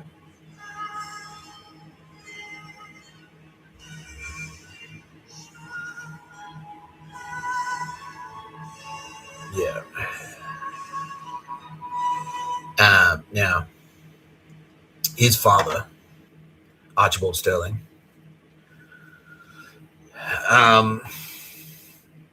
was full blown Nazi basically. Yeah, part of the that was his whole deal. He was a colonist. He was a colonizer. So yeah, he's like, yeah, let's travel around the world to let's shoot some brown people. This Muhammad Aman bin Abdallah, the Mahdi of Islam, in Egypt, the towelheads, those ragheads. They need a good seeing tour. The Second World War. Let's go there. Yeah. Now he was fighting. Yeah, he was in the Boer War, and he was also World War One. Yeah.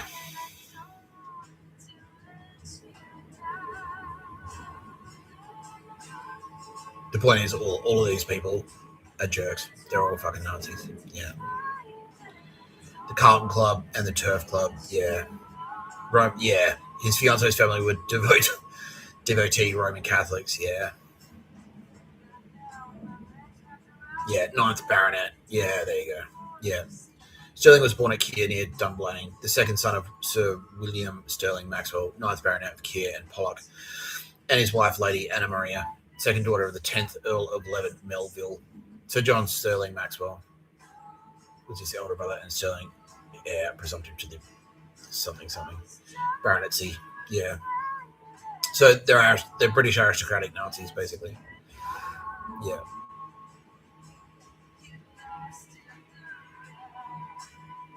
Yeah, Trinity College. Yeah, exactly. Yeah. Anyway.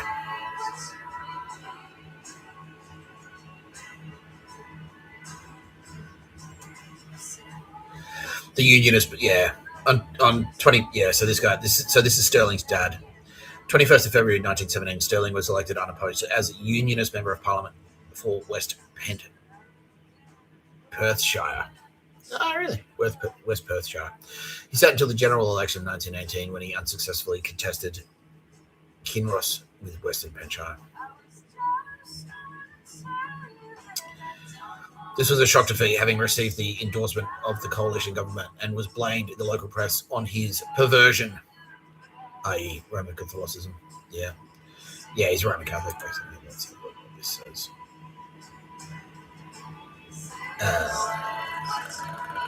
Independent of, although associated with the Conservative Party of England and Wales. It stood for election. Blah, blah, blah, blah. Yeah. Popular imperial unity. Yeah. Imperialism. Yeah. Was the central threat of the Scottish Unionist Party belief system. Well, the Scottish Unionist Party was linked on a parliamentary level with the Conservative Party in England and Wales. It was conscious that it had to appeal to the liberal tradition in Scotland, and so in 1965 it studiously avoided using the term conservative. For example, it used Conservative Party literature, but changed the word conservative to unionist. Yeah. So that's where that goes from. That's where the founder is from, of the British SAS. Yeah. Yeah, he's that kind. Yeah, that's him. Yeah.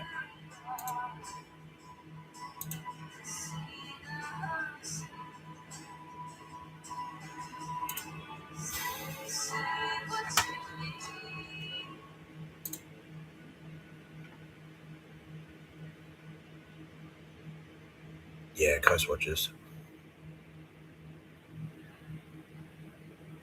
Yeah.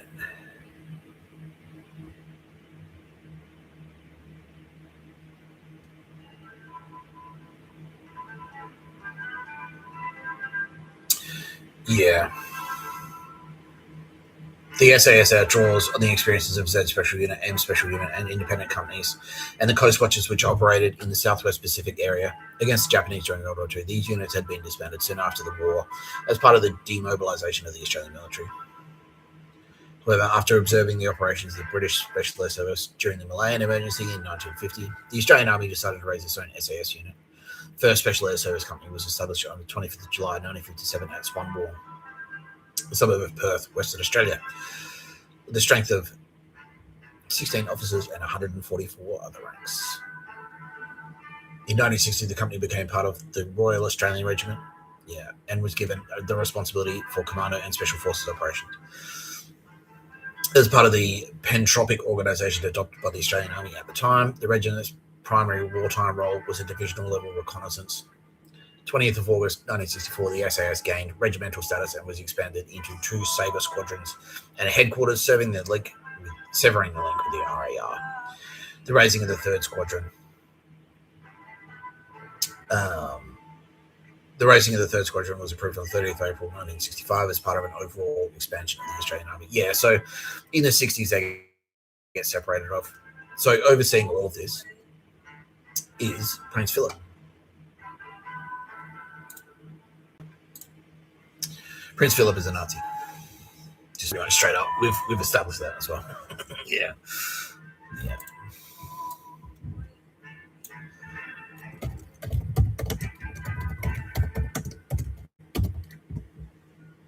Yeah. So when they separated from the RAR, that's like, we don't need to necessarily be part of your command structure, which is a bad idea. Yeah, we don't need oversight. Yeah, and we're going to use a network. Yeah, we're going to take the learnings from the Gestapo. and established our pictures of a bird network. So this is in the 60s. Prince Phillip is across this. He basically just says, you've got a blank check to do whatever the fuck you want. And Prince Phillip is a fucking Nazi as fuck.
Yeah.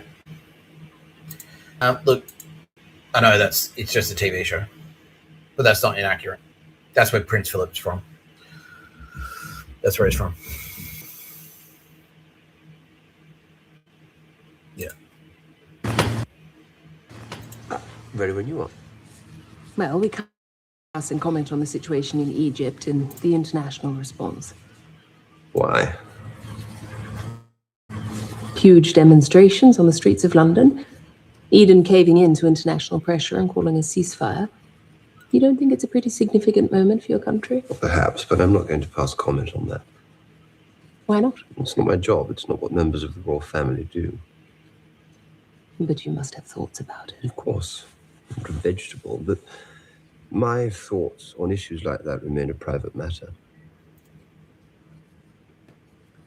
One can't help wondering where it leaves Britain's place in the world. Oh, I'm sure Britain will be fine. No, the view from over here is that Britain has been publicly humiliated. Oh. As someone with surprisingly progressive views, that must concern you. I have progressive views. You don't think that you do? Televising the coronation? Advocating modernization? That's common sense. If you're a progressive, one prepared to make changes. Well, let's just say that I learned very early on that it's wise not to take things for granted. You're referring to your family. how they had to leave Greece in the revolution. Your grandfather was shot. Your father fled to avoid being shot. Yes, correct. Well, you see, there's so much that people don't really know about you. I can assure you it's all been rather embellished. The truth is really quite dull. Oh. How you personally fled Corfu in an orange crate. And then in childhood, in exile, always on the move. Exile is too strong a word, too emotional. Just how it was for everyone. Just got on with it. But it can't have been easy. Was the trauma of being in exile what brought on your mother's illness, do you think?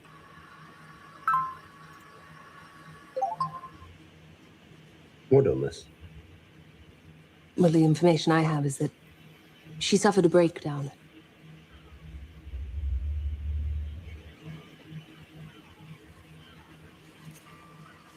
Things weren't easy for her. But she got on with it. But she was taken away, wasn't she? To an institution. And then your father promptly abandoned the family, ran off with his mistress? I don't know what you've been reading or who you've been speaking to, but both my mother and my father played very active roles in all their children's lives. So it isn't true that you didn't see your father for the last 6 years of his life? I think if we're to remain friends, we really should move on. All right. May I ask you about your education? Sir.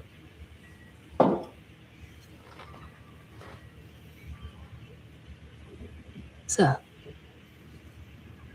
What about it? That was pretty unusual, too. I went to boarding school in Britain. I don't see what's unusual about that. For a while, but then you were taken out of there and sent to school in Germany.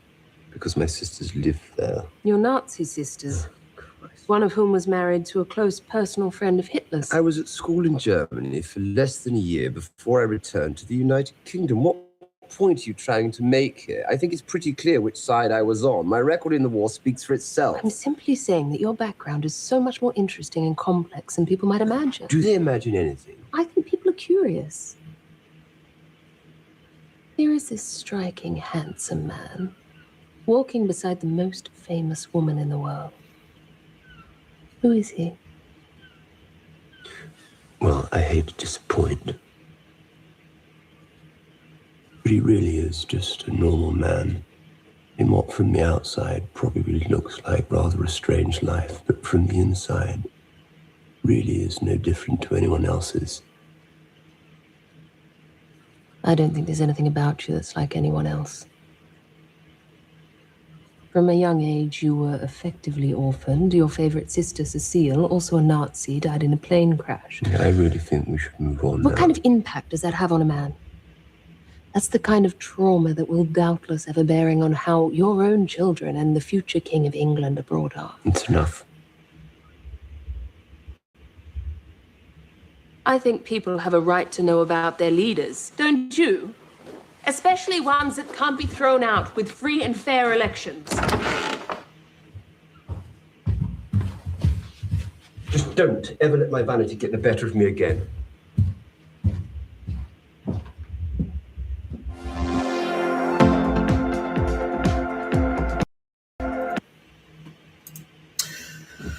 Yeah, that's roughly what happened. That's roughly what happened.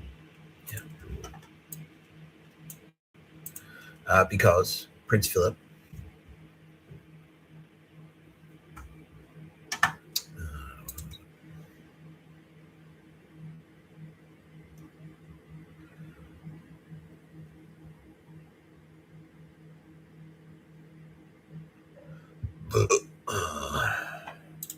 so Prince Phillip wasn't technically the head of state of Australia, but he was in bed with the head of state of Australia because Queen Elizabeth was the head of state of Australia.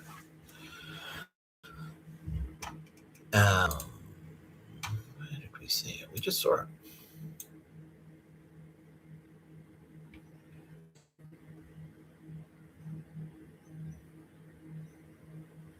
Yeah, okay. Yeah, Queen Elizabeth was head of state of Australia.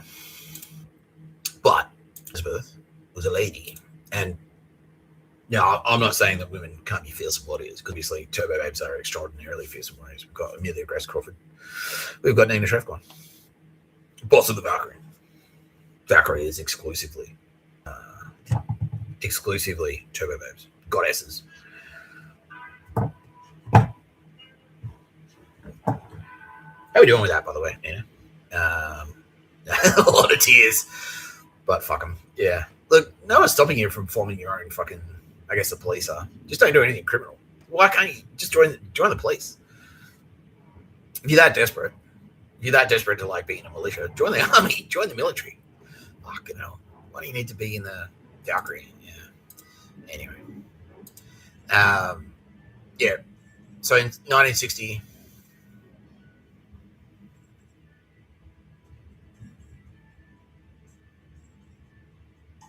yeah, it was part of the Royal Australian Regiment. The Royal Australian Regiment is the parent administrative regiment for regular infantry battalions in the Australian Army. It is the senior infantry regiment of the Royal Australian Infantry Corps. It was originally formed in 1948 as a 3-battalion regiment. However, since then its size has fluctuated as battalions have been raised, amalgamated, or disbanded in accordance with the Australian government's strategic requirements. The Australian government, now that is important, because the RAR, the Royal Australian Regiment,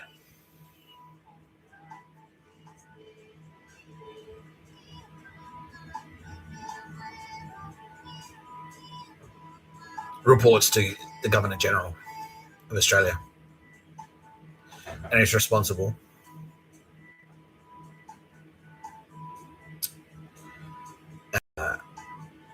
is held responsible by the government, by the Parliament of Australia. Yeah.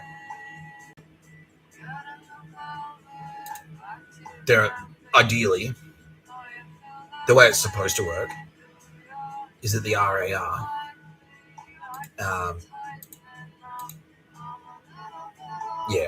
is held to account by the Prime Minister on behalf of the people of Australia. However, the SAS in 1964 gained its regimental status and was expanded into 2 Sabre squadrons and a headquarters, severing the link with the RAR. So since 1964,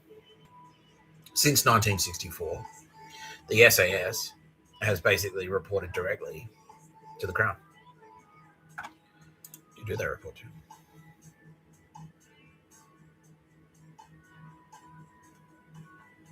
Doesn't say.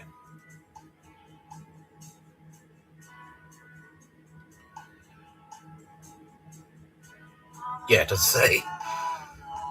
Yeah.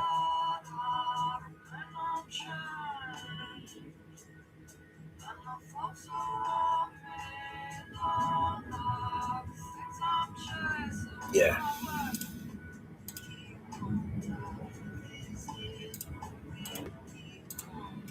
Yeah, it doesn't say who they report to.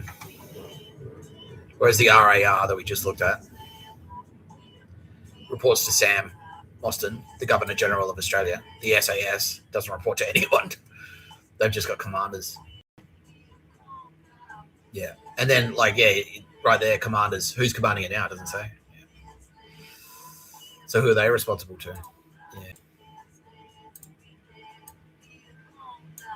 Well, before he died, they were responsible to Prince Phillip.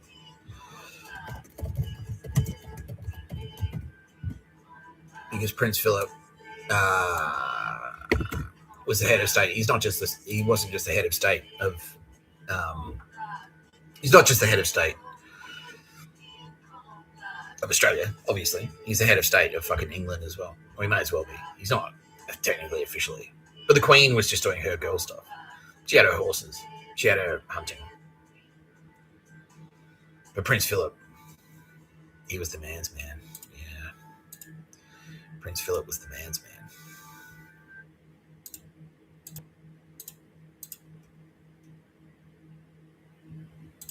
The Duke of Edinburgh. He sort of the Duke of Edinburgh Award. They had that. Yeah, the Duke of Edinburgh Award. They had it at my school at Pembroke. Yeah. consort of the Queen. Elizabeth's accession to the throne brought up the question of the name of the royal house, as Elizabeth would typically have taken Philip's last name upon marriage. Lord Mountbatten advocated the name House of Mountbatten. Philip suggested House of Edinburgh after his ducal title. When Elizabeth's grandmother, Queen Mary, heard of this, she informed Winston Churchill, who later advised Elizabeth to issue a royal proclamation declaring that the royal house was to remain known as the House of Windsor. Philip privately complained, "I am nothing but a bloody amoeba. I'm the only man in the country not allowed to give his name to his own children." Yeah, so that's him actually sneakily trying to fucking take over the line of succession, basically. Yeah. In February 1960, the Queen issued an order in council declaring that Mountbatten Windsor would be the surname of the couple's male line descendants, who were not styled as Royal Highness or titled as Prince or Princess. While it seems Elizabeth had absolutely set her heart on such a change and had it in mind for some time, it occurred only 11 days before the birth of their third child, Prince Andrew, and only after 3 months of protracted correspondence between the English constitutional expert Edward Ewey, he was a Nazi, who averred that without such a change, the royal child would be born with the badge of bastardry. And Harold Macmillan, who had attempted to refute Ewey's arguments, blah, blah, blah. Elizabeth and Philip's fourth child, Prince Edward, was born in March 1964. Prince Edward has tried to kill Nick Tapscott 173 times. 6 months after she acceded to the throne, Elizabeth announced that Prince Philip was to have a place preeminence and precedence next to her on all occasions and in all meetings except where otherwise provided by Act of Parliament. She also intervened to ensure that Philip would serve as regent for their son Charles in the event of her unexpected death. Parliament passed a bill to that effect in 1953. Contrary to rumours over the years, Elizabeth and Philip were said by insiders to have a strong relationship throughout their marriage, despite the challenges of Elizabeth's reign.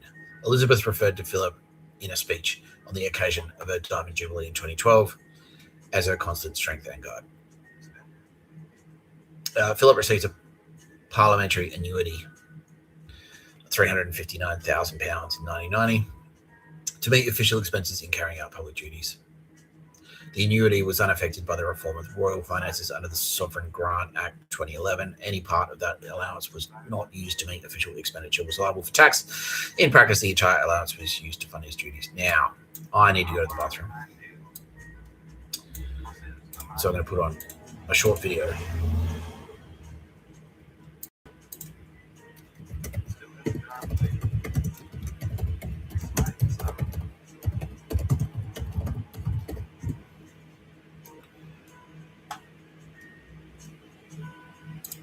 So now let's take a look at what the Duke's legacy is likely to be. We're joined now by the historian, Professor Anna Whitelock, and by James Holland, a writer of military history. James, can we begin with you? And I'm just wondering, he had, they say, a pretty, positive military career towards the end of the war, but had to forego that. What was it? Yeah, he had an exceptional career, to be perfectly honest. I mean, he was the lead cadet, the best cadet when he was at Dartmouth, and he was up against cadets that had been there since the age of 13, and he'd only been there 2 terms at that time, gone after his time at Gordonstoun. He was then in action in early 1941 during what became known as the Illustrious Blitz. He was mentioned in dispatches for his part in the Battle of Cape Matapan, which was the largest sort of fleet-on-fleet engagement in the war in the Mediterranean. Let me hold you that. Where is Matapan? People won't even know. And what was it?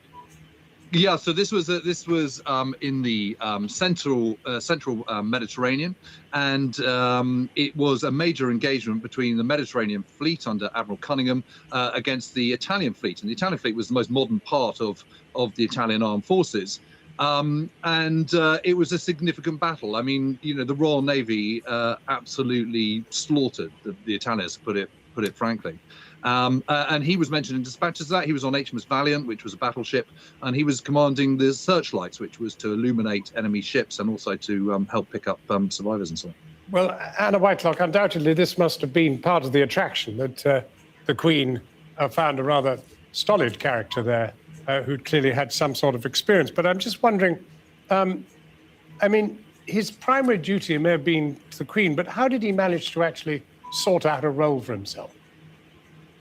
Well, he had to do quite that, sort out a role for himself, because, of course, there was no planned role. He had to step into shoes that really have no clear duty beyond walking a few steps behind the Queen.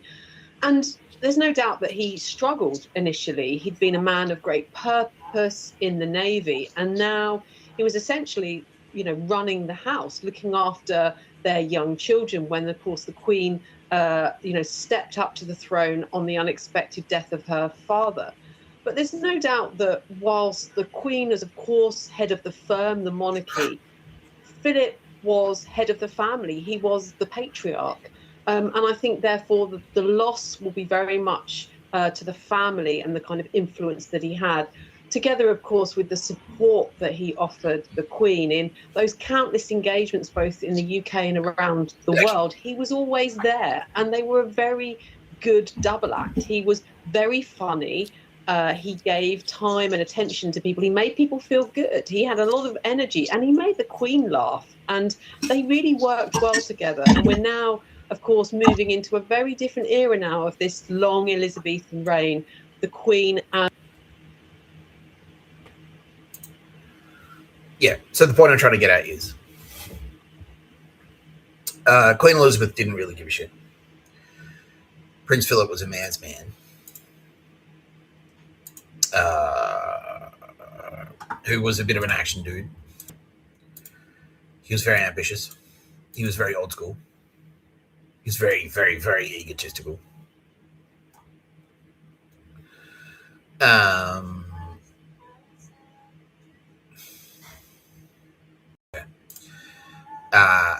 And so he kind of drove him a bit. So he had to sort of take a back seat. And it kind of gave him a little bit of little man syndrome. He was emasculated. Because he was a very old school dude. He was a very old school dude. And Queen Elizabeth, she knew how to wield her power. Like, she was very protective of her seat, and rightfully so. And she, so anytime he tried to like sort of sneak his way in to the affairs and sort of like try and take a bit of the power off of her plate, she would like slap the hand. So he'd go for the cookie. She'd be like, yeah. That was her. That was their relationship. Yeah. Philip supported his wife in her duties as sovereign, accompanying her to ceremonies such as the state opening of Parliament in various countries, state dinners, and tours abroad. As chairman of the Coronation Commission, he was the first member of the royal family to fly in a helicopter. Oh, he gets to fly in one. Fucking hell. Visiting the troops that were to take part in the ceremony. Philip was not himself crowned in the coronation service, but knelt before Elizabeth with her hands enclosing his, and swore to be her liege man of life and limb. For 6 months spanning 53 and 54, they toured the Commonwealth. As was customary during previous tours, the children remained in Britain.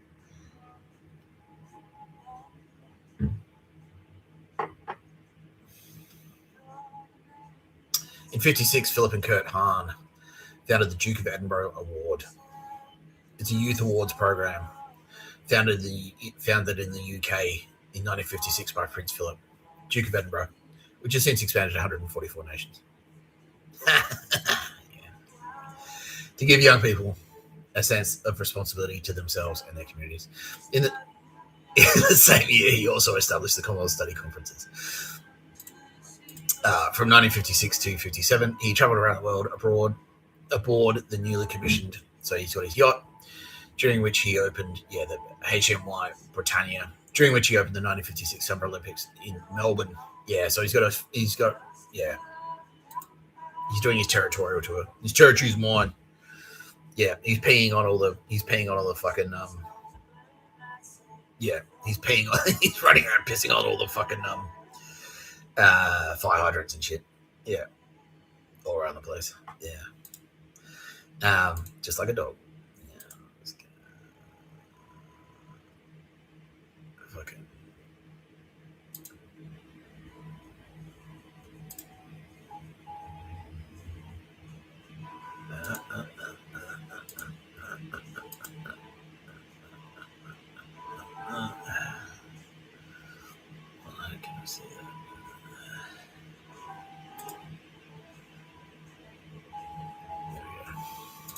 that. Yeah. We're just going to play a very quick round of Google Maps.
Yeah.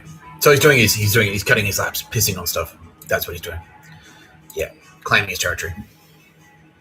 And I mean, that's what you're supposed to do as a royal. You know what I mean? But yeah, and he's kind of doing. That's why he sort of founded this award in 1956. So this is him. He's like, I need a way. Yeah, I need a way to fucking monitor people. Basically, the Duke of Edinburgh's award. That's his way into every high school or every private school in the Commonwealth, to give young people a sense of responsibility to themselves and their communities. In the same year, he also established Commonwealth study conferences, 56 and 57. Yeah, we've already done it. Melbourne and visited the Antarctic, becoming the first royal to cross the Antarctic Circle.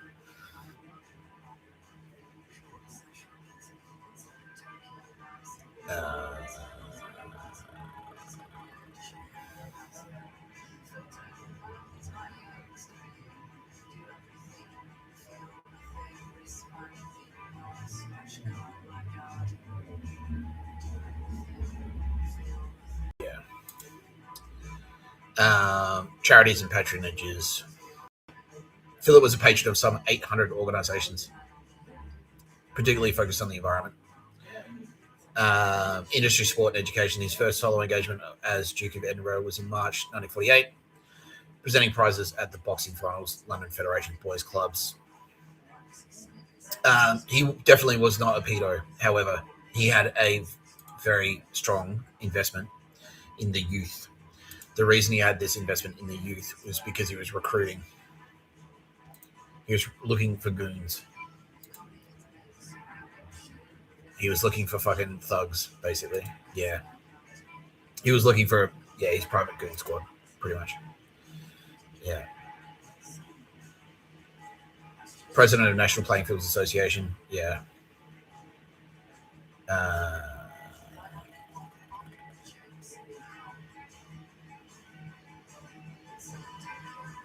Ranger of Windsor Great Park. Yeah.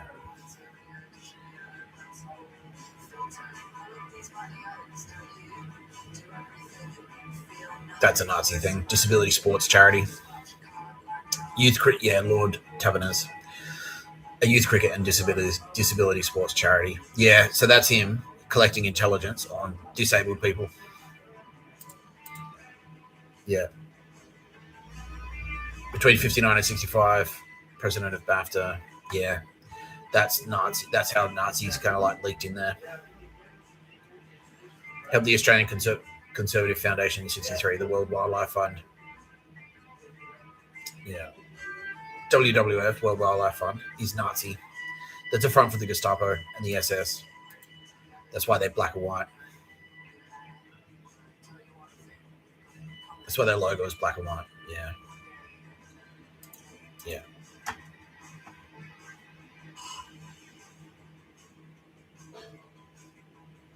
Yeah. So it's the Zoological Society of London. That gives them a mandate to travel around the world. So we can go anywhere under the cover of the Zoological Society of London. So we can travel to Africa. We can travel to Southeast Asia. We can go anywhere. We've got a cover now. We can be anywhere in the world. Yeah, we can be in South America. We can go to Brazil. And if someone happened to die while we were there, don't look at us. We're just fucking zoologists. Yeah.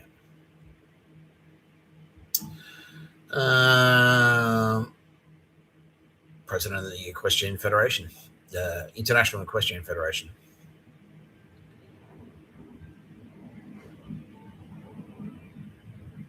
Yeah, all of these universities are cooked.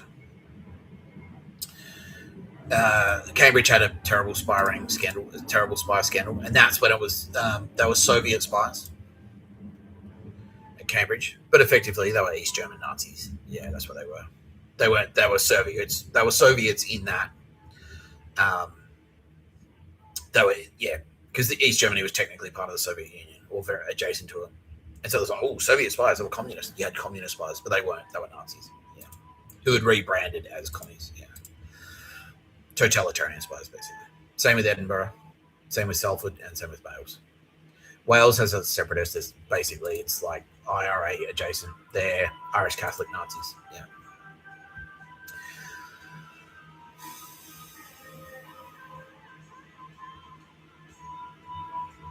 Yeah, the Queen's award for awards for enterprise was a money laundering scheme. He basically the point that I'm trying to get to is that Prince Phillip was connected to the development of the Storm Shadow missile.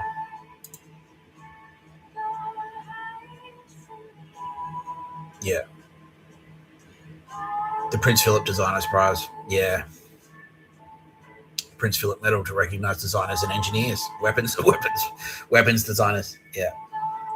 In 1970, he was involved with the founding of Maritime Trust for restoring and preserving historic British ships. Now, no, he did not kill Princess Diana. However, he did threaten to murder her a shit ton of times, which I've already discussed. Like, so that was if you watch the video. And apparently I can point at the screen now because it'll pop up. I can stick it on the fucking timeline. Mr. Tapscott versus Queen Elizabeth. She threatened to murder Princess Diana maybe like twice a week. Yeah. And Prince Philip was the same. However, Prince Philip did kill Muhammad Al Fayed. Yeah. Or at least he ordered the death. Yeah, Muhammad Al Fayed died because Prince Philip fucking hated him. Yeah. Yeah, there you go. Over the next few years, Muhammad Al Fayed, whose son Dodi Fayed was also killed in the crash, claimed that Philip had ordered the death of Diana, and that the accident was staged. The inquest into Diana's death concluded in 2008. There was no evidence of conspiracy. Yeah, but that's part of the feud there. So Muhammad Al Fayed was feuding with Prince Philip. Muhammad Al Fayed hated him for reasons. He was just as bad as Philip, but Philip hated him because he was a towelhead, pretty much. Yeah, which is a pejorative term for Middle Eastern person. And that's bad. Yeah. No, he was wrong. Muhammad Al Fayed was wrong. However, by making these claims and making a huge noise, he painted a target on himself, and fucking Prince Philip loves to hold a grudge. And so eventually he got his way. And Muhammad Al Fayed was indeed murdered. Ironically, for complaining that his son was murdered when his son wasn't murdered. Yeah. 1994, he became the first member of the British royal family to visit Israel. He was there to spy. He travelled to Jerusalem to attend a ceremony at Yad Vashem, honouring his mother, Princess Alice of Battenberg, who had been recognized as one of the righteous among the nations for sheltering members of a Jewish family during the Nazi occupation of Greece. However, yeah, so that's where he gets his kind of like Nazism from.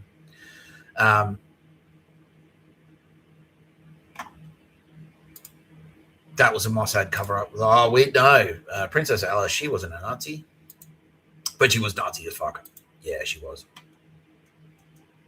Yeah. Sheltered members of a Jewish family. She enslaved them, basically. You can stay here as long as you work for me for free. Yeah. And it was 100% like an immigration scam in the same way they do it in the United States. Yeah. It's like, all right, we'll hire you. If you're an illegal immigrant, we'll hire you. But if you don't do what you're fucking told, if you don't work for $1 an hour, we'll be calling fucking immigration. And that's what she did. She's like, all right, sure, you can, I'll shelter you, Jews. But if you don't polish my silverware to my satisfaction for no money, guess who's getting a fucking phone call tomorrow morning? It's the Gestapo. That's what she was like. Yeah. Yeah.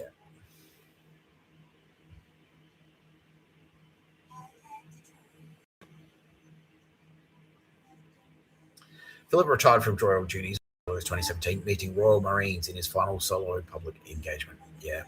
So this is why King Charles is shutting all this shit down, because this is his father's legacy. His mother and his father, but mostly his father. Like all of that shit. British SAS, Royal Marines, King's Guard, all of that crap. That's all Prince Phillip. Yeah. Because he was fucking in there. Like, you've seen how much damage, like, Obama had 2 terms. Obama had 2 terms in the United States of America, and Joe Biden had 1 term. Who was adjacent to Obama. So you just had 3 terms of the same faction of Democrats. And look what happens to the United States of America. Prince Phillip was in power from 1950, like, what was it, like 1953 or 1952, all the way up until fucking, like, 2 or 3 years ago. Yeah. When he died. So you can see how much damage that cunt's going to do. Yeah. Yeah. In 2018, yeah, went to hospital then. He wasn't murdered. Mother Nature checked him out. Yeah.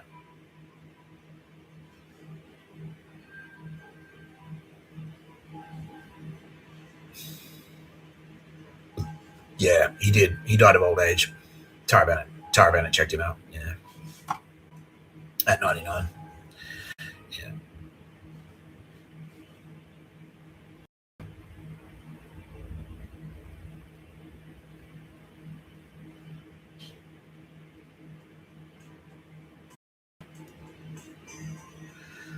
Yeah. Phillip played polo until 1971, when he started to compete in carriage driving, a sport which he helped to expand. The sport's early rule book was drafted under his supervision. He was also a keen yachtsman and struck up a friendship in 1949 with the boat designer and sailing enthusiast Uffa Fox.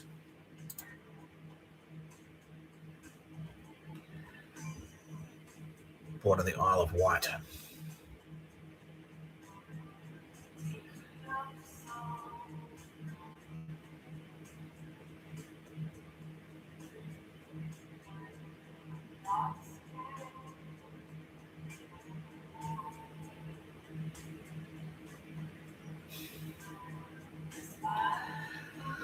Yeah.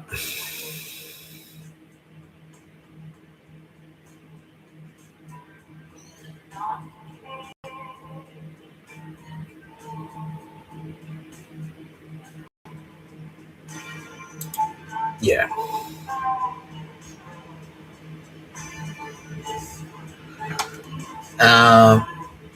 Yeah. Okay. The A1 lifeboat was a powered lifeboat that was made to be dropped by fixed-wing aircraft into water to aid air-sea rescue operations. The sturdy airborne lifeboat was to be carried by a heavy bomber, specially modified to handle the external load of the lifeboat. The A1 lifeboat was intended to be dropped by parachute during Dumbo missions to land within reach the survivors of an accident on the ocean, specifically airmen survivors at an emergency water landing.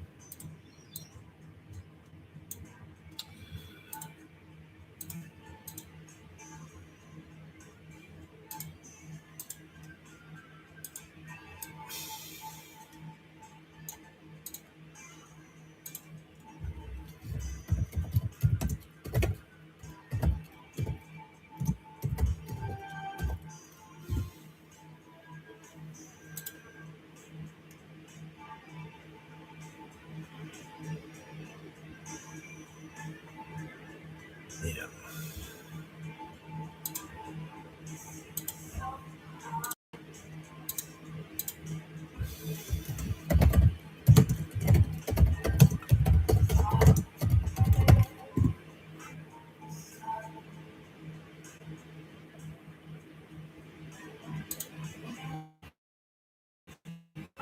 This is the Storm Shadow cruise missile, a British-French joint program to produce a low observable missile. Don't be fooled by its innocent looks as it 5 meters or 16 feet of concrete. It does this by the front and a follow-through bomb at the back. We will also be diving into the rear of the missile and the systems associated with it. Not to forget, we will be explaining the basic step-by-step process of how it might work in a battle-tested environment. So stay tuned and don't miss a beat. Storm Shadow missiles can be launched from the Dassault Rafale, the Eurofighter Typhoon, and most recently the MiG-29 or the Su-27 jets, as shown here in the animations. It is a low observable air-launched cruise missile. Interestingly, the development of the Storm Shadow missile is also known as Scalp EG in France. This missile has a length of 5.2 meters or 17 feet, while it has a breadth of 630 millimeters or 25 inches. But opening its wingspan measures around 3 meters or 9 feet 8 inches. It weighs around 450 kilograms or 900 pounds. Comparing this to a person will help you understand its size. Okay, so what did he say? 25 inches. The missile has a length of 5.2 meters or 17 feet.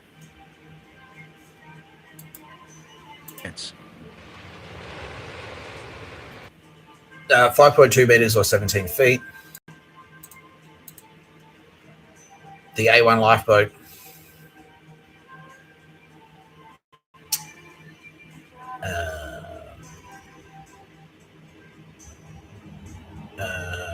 Higgins also produced a smaller 18-foot, 5.5 meter version. Yeah, 18 feet. Yeah, so all of this here, operations A1 lifeboat was dropped by an SP-17 traveling in at airspeed 120 miles per hour. So this is Prince Phillip's best mate that did this. I think everyone can see where I'm going with this.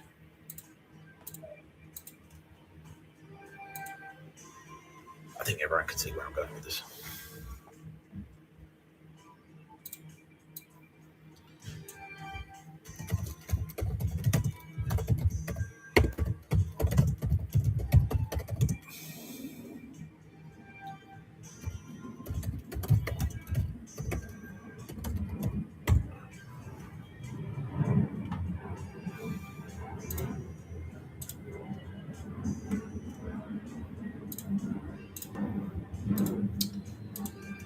When the invasion started in February 2022, Gerasimov and the General Staff led the operation for the National Defense Management Center in Moscow. Unlike his US counterpart, the chairman of the Joint Chiefs of Staff, Gerasimov, has operational command over the Russian armed forces.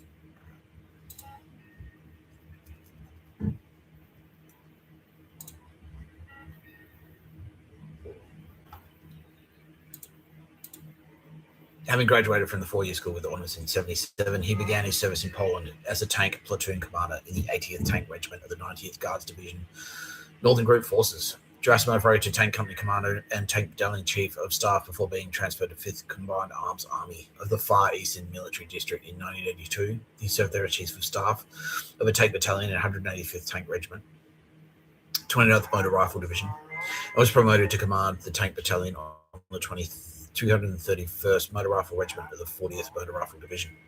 Gerasimov was admitted to the Malinovsky Military Armored Forces Academy in 1984 for advanced officer training, graduating with honors in 1987. He was posted in the Baltic Military District, serving as Chief of Staff of and then commanding the 228th Tank Regiment of the 144th Guards Motor Rifle Division. After being promoted to Chief of Staff of the division, Gerasimov took command of the 144th Guards in 1903 and supervised its withdrawal to Russia in August 1994. Colonel Gerasimov commanded the division until 1995.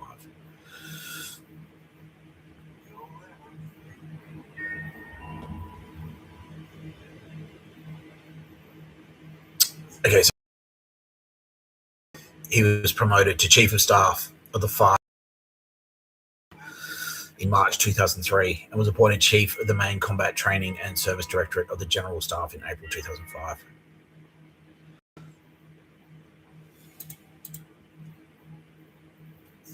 In 2006, he was sent back to North Caucasus as Chief of Staff of the North Caucasus Military District.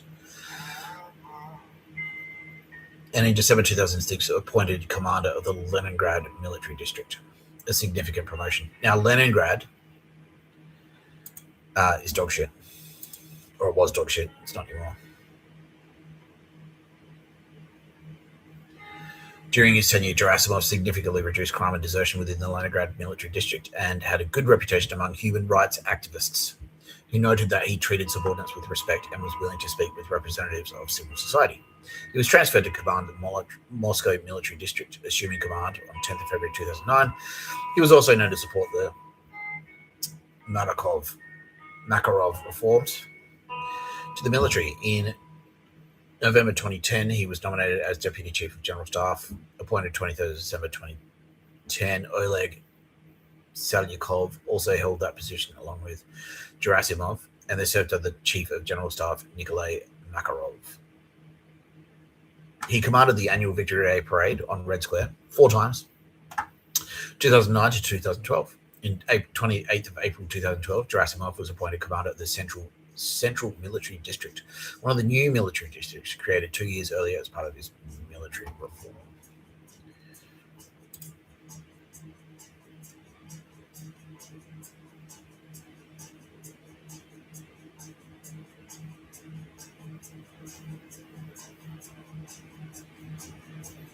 Yeah. Yeah, this is one of the awards that he's won. It's a state decoration.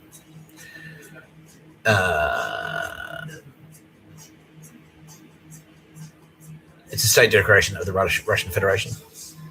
He was instituted on the 2nd of May 1984 by presidential decree. So that was 2 years after, or 4 years after the fall of the Berlin Wall.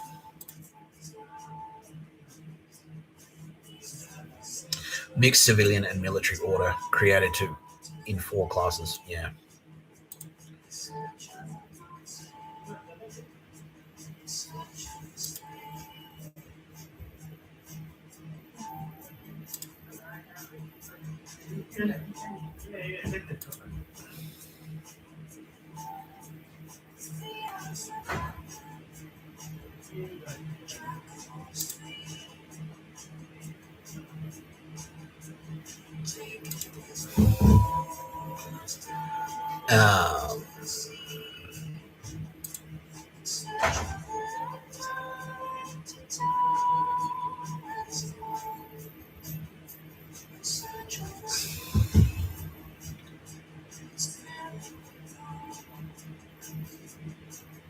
Now, Prince Phillip is Greek. That's originally where he's from.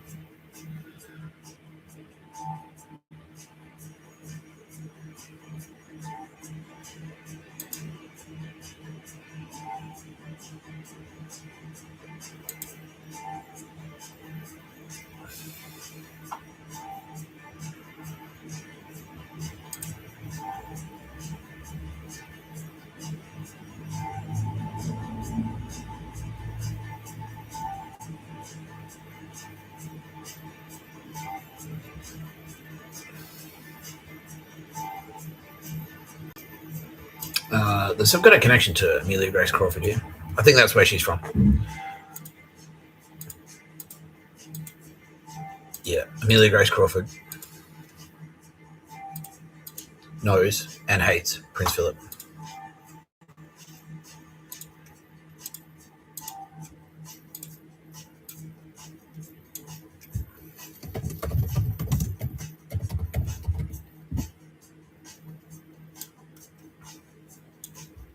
Amelia Grace Crawford has been fighting Prince Philip's family. He's been a Nazi since Millie was fighting him.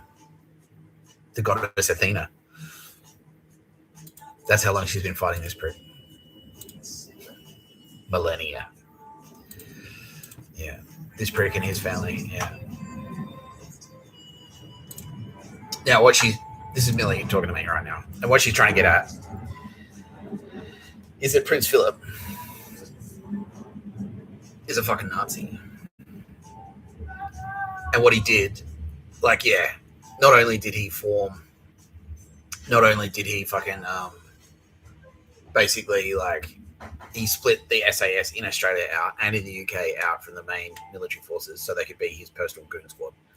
He also used his international network of Nazi fucksticks, including these German Nazi fucksticks, who had infiltrated Russia through Leningrad. Because after the Berlin Wall came down, we've established that we've seen the spread of the Nazis. Like all of those SS dudes, all of those fucking Stasi secret police dudes, they all went and got jobs in Russia, in Gazprom and shit like that. A lot of them went to the UK. A lot of them were good friends with Prince Phillip.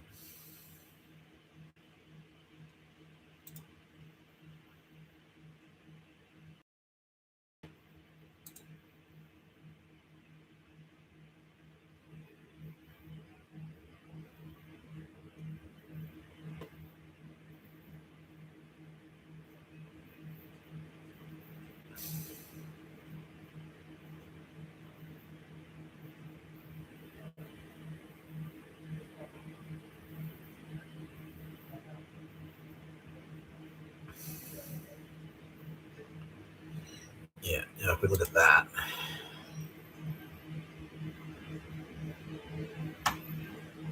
That is black and white. Like literally. That's Nazi.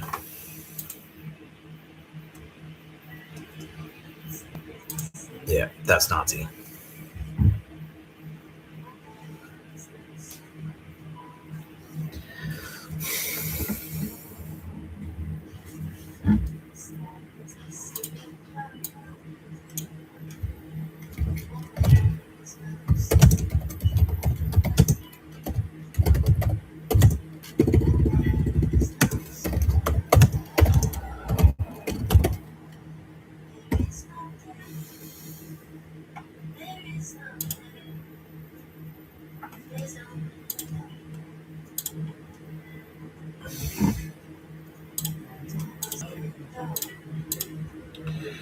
Yeah.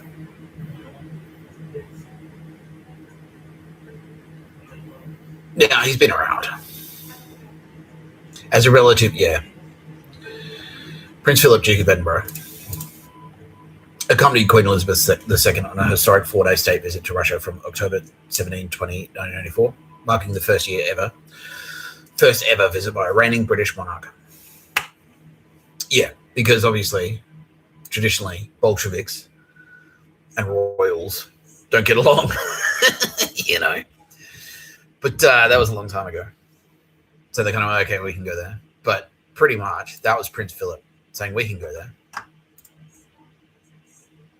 Why not? We can go to Russia. Let's go to Russia. Yeah. First ever visit by a reigning British monarch. Hosted by President Boris Yeltsin, they visited Moscow and St. Petersburg to strengthen post-Cold War ties. He later made a solo visit in 1985 as president of the World Wildlife Fund. Yeah. That's it. That's how it's fucking spreading around. Yeah. That's his front.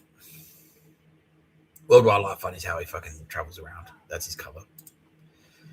Yeah. Now we saw on this guy. Where'd he go?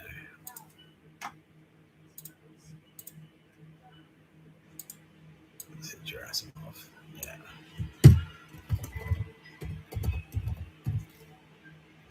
Yeah, there he is.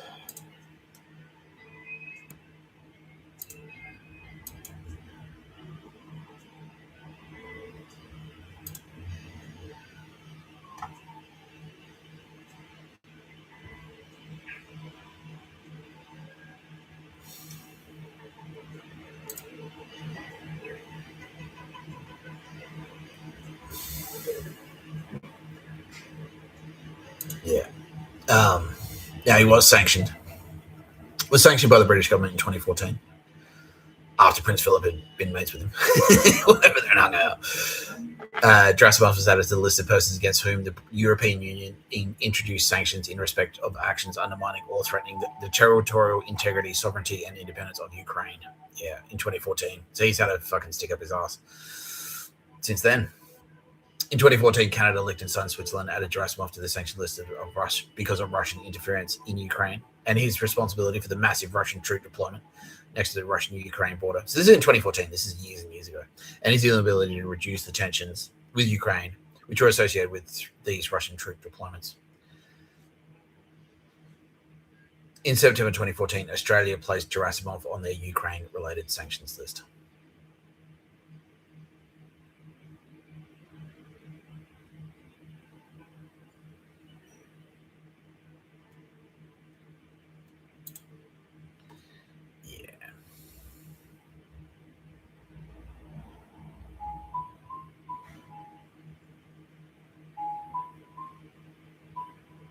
Successful military and political training and preparation. Yeah. Yeah.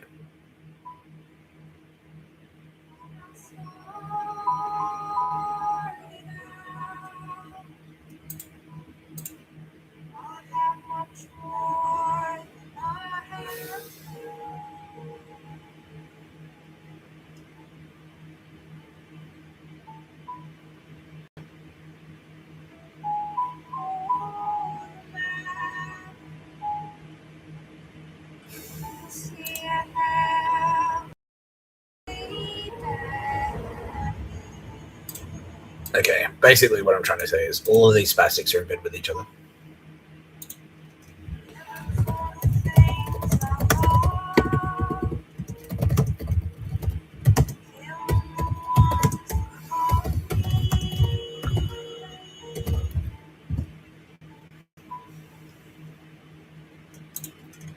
Yeah, that's the theme.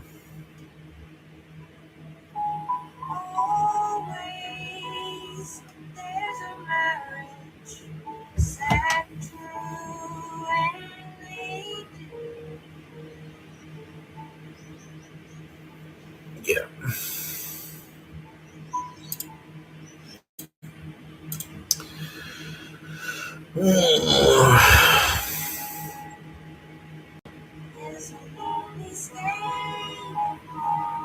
Anyway, the line in here somewhere where it says he was praised for his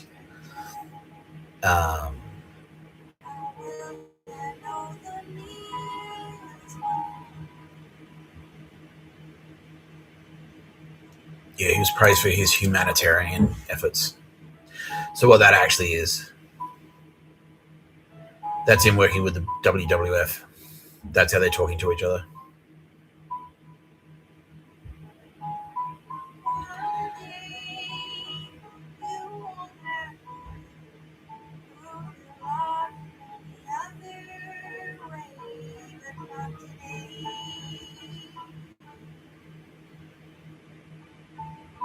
Yeah.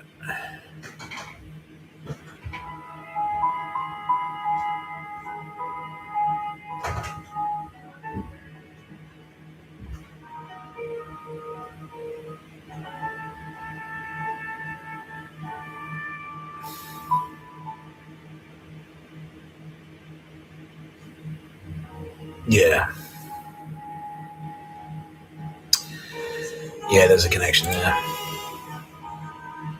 So he's talking to the Financial Times. The Financial Times is a British daily newspaper.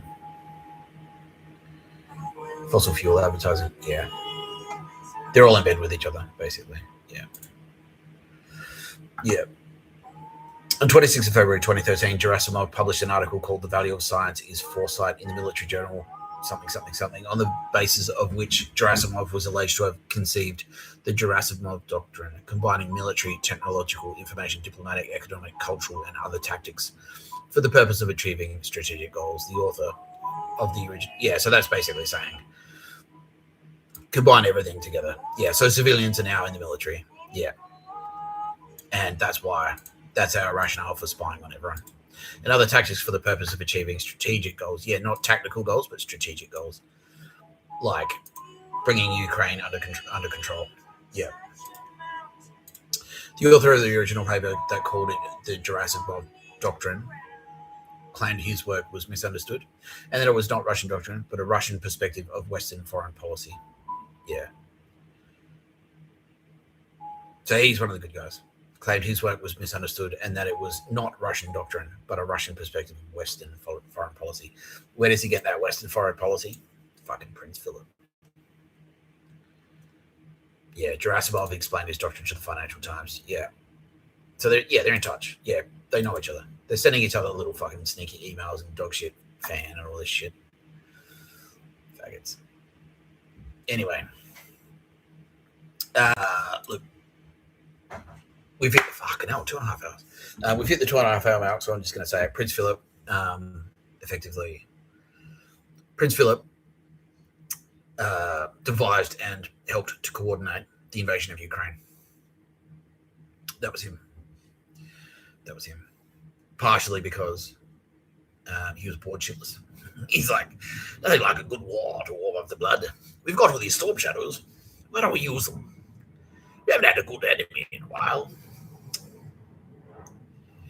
And this is after he'd basically split the Australian SAS out from the Australian military to bring them out of under the jurisdiction of the Prime Minister. And he'd he'd done the same thing to the British SAS. He'd split them out from the main British Army. It's like, no, you're independent. Yeah.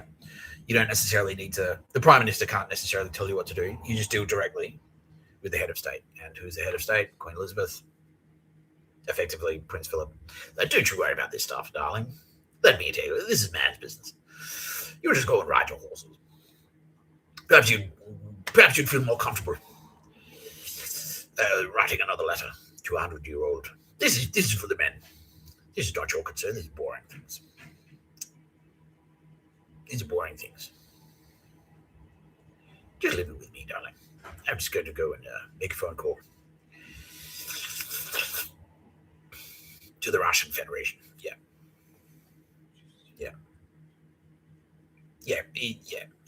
Prince Phillip ticks all the boxes. He's a Nazi. He's full-blown Nazi. He's like, engineering, aerospace, aeronautics, all that shit.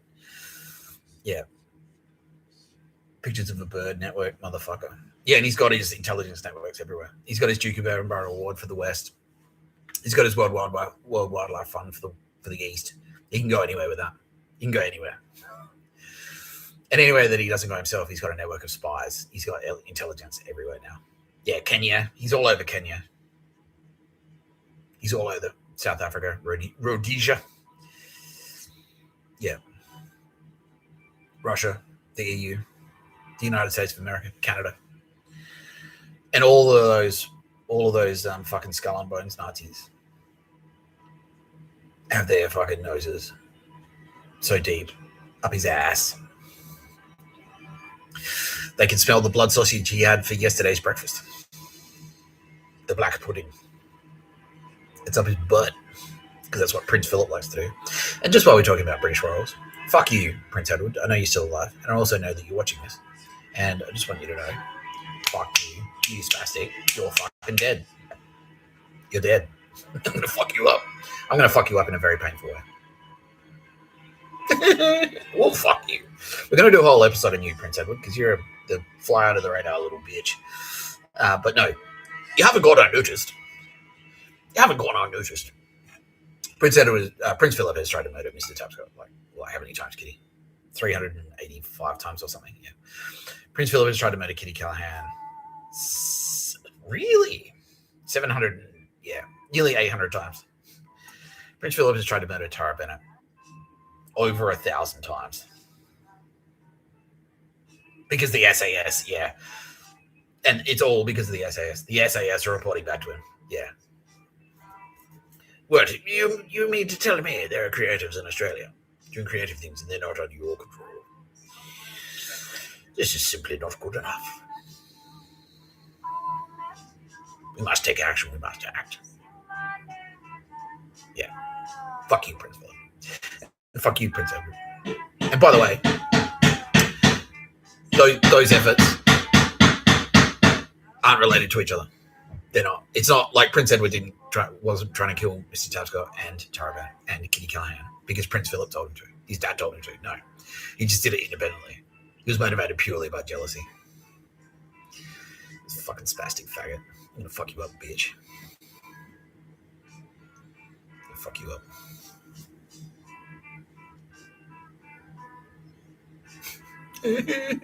Well, yeah.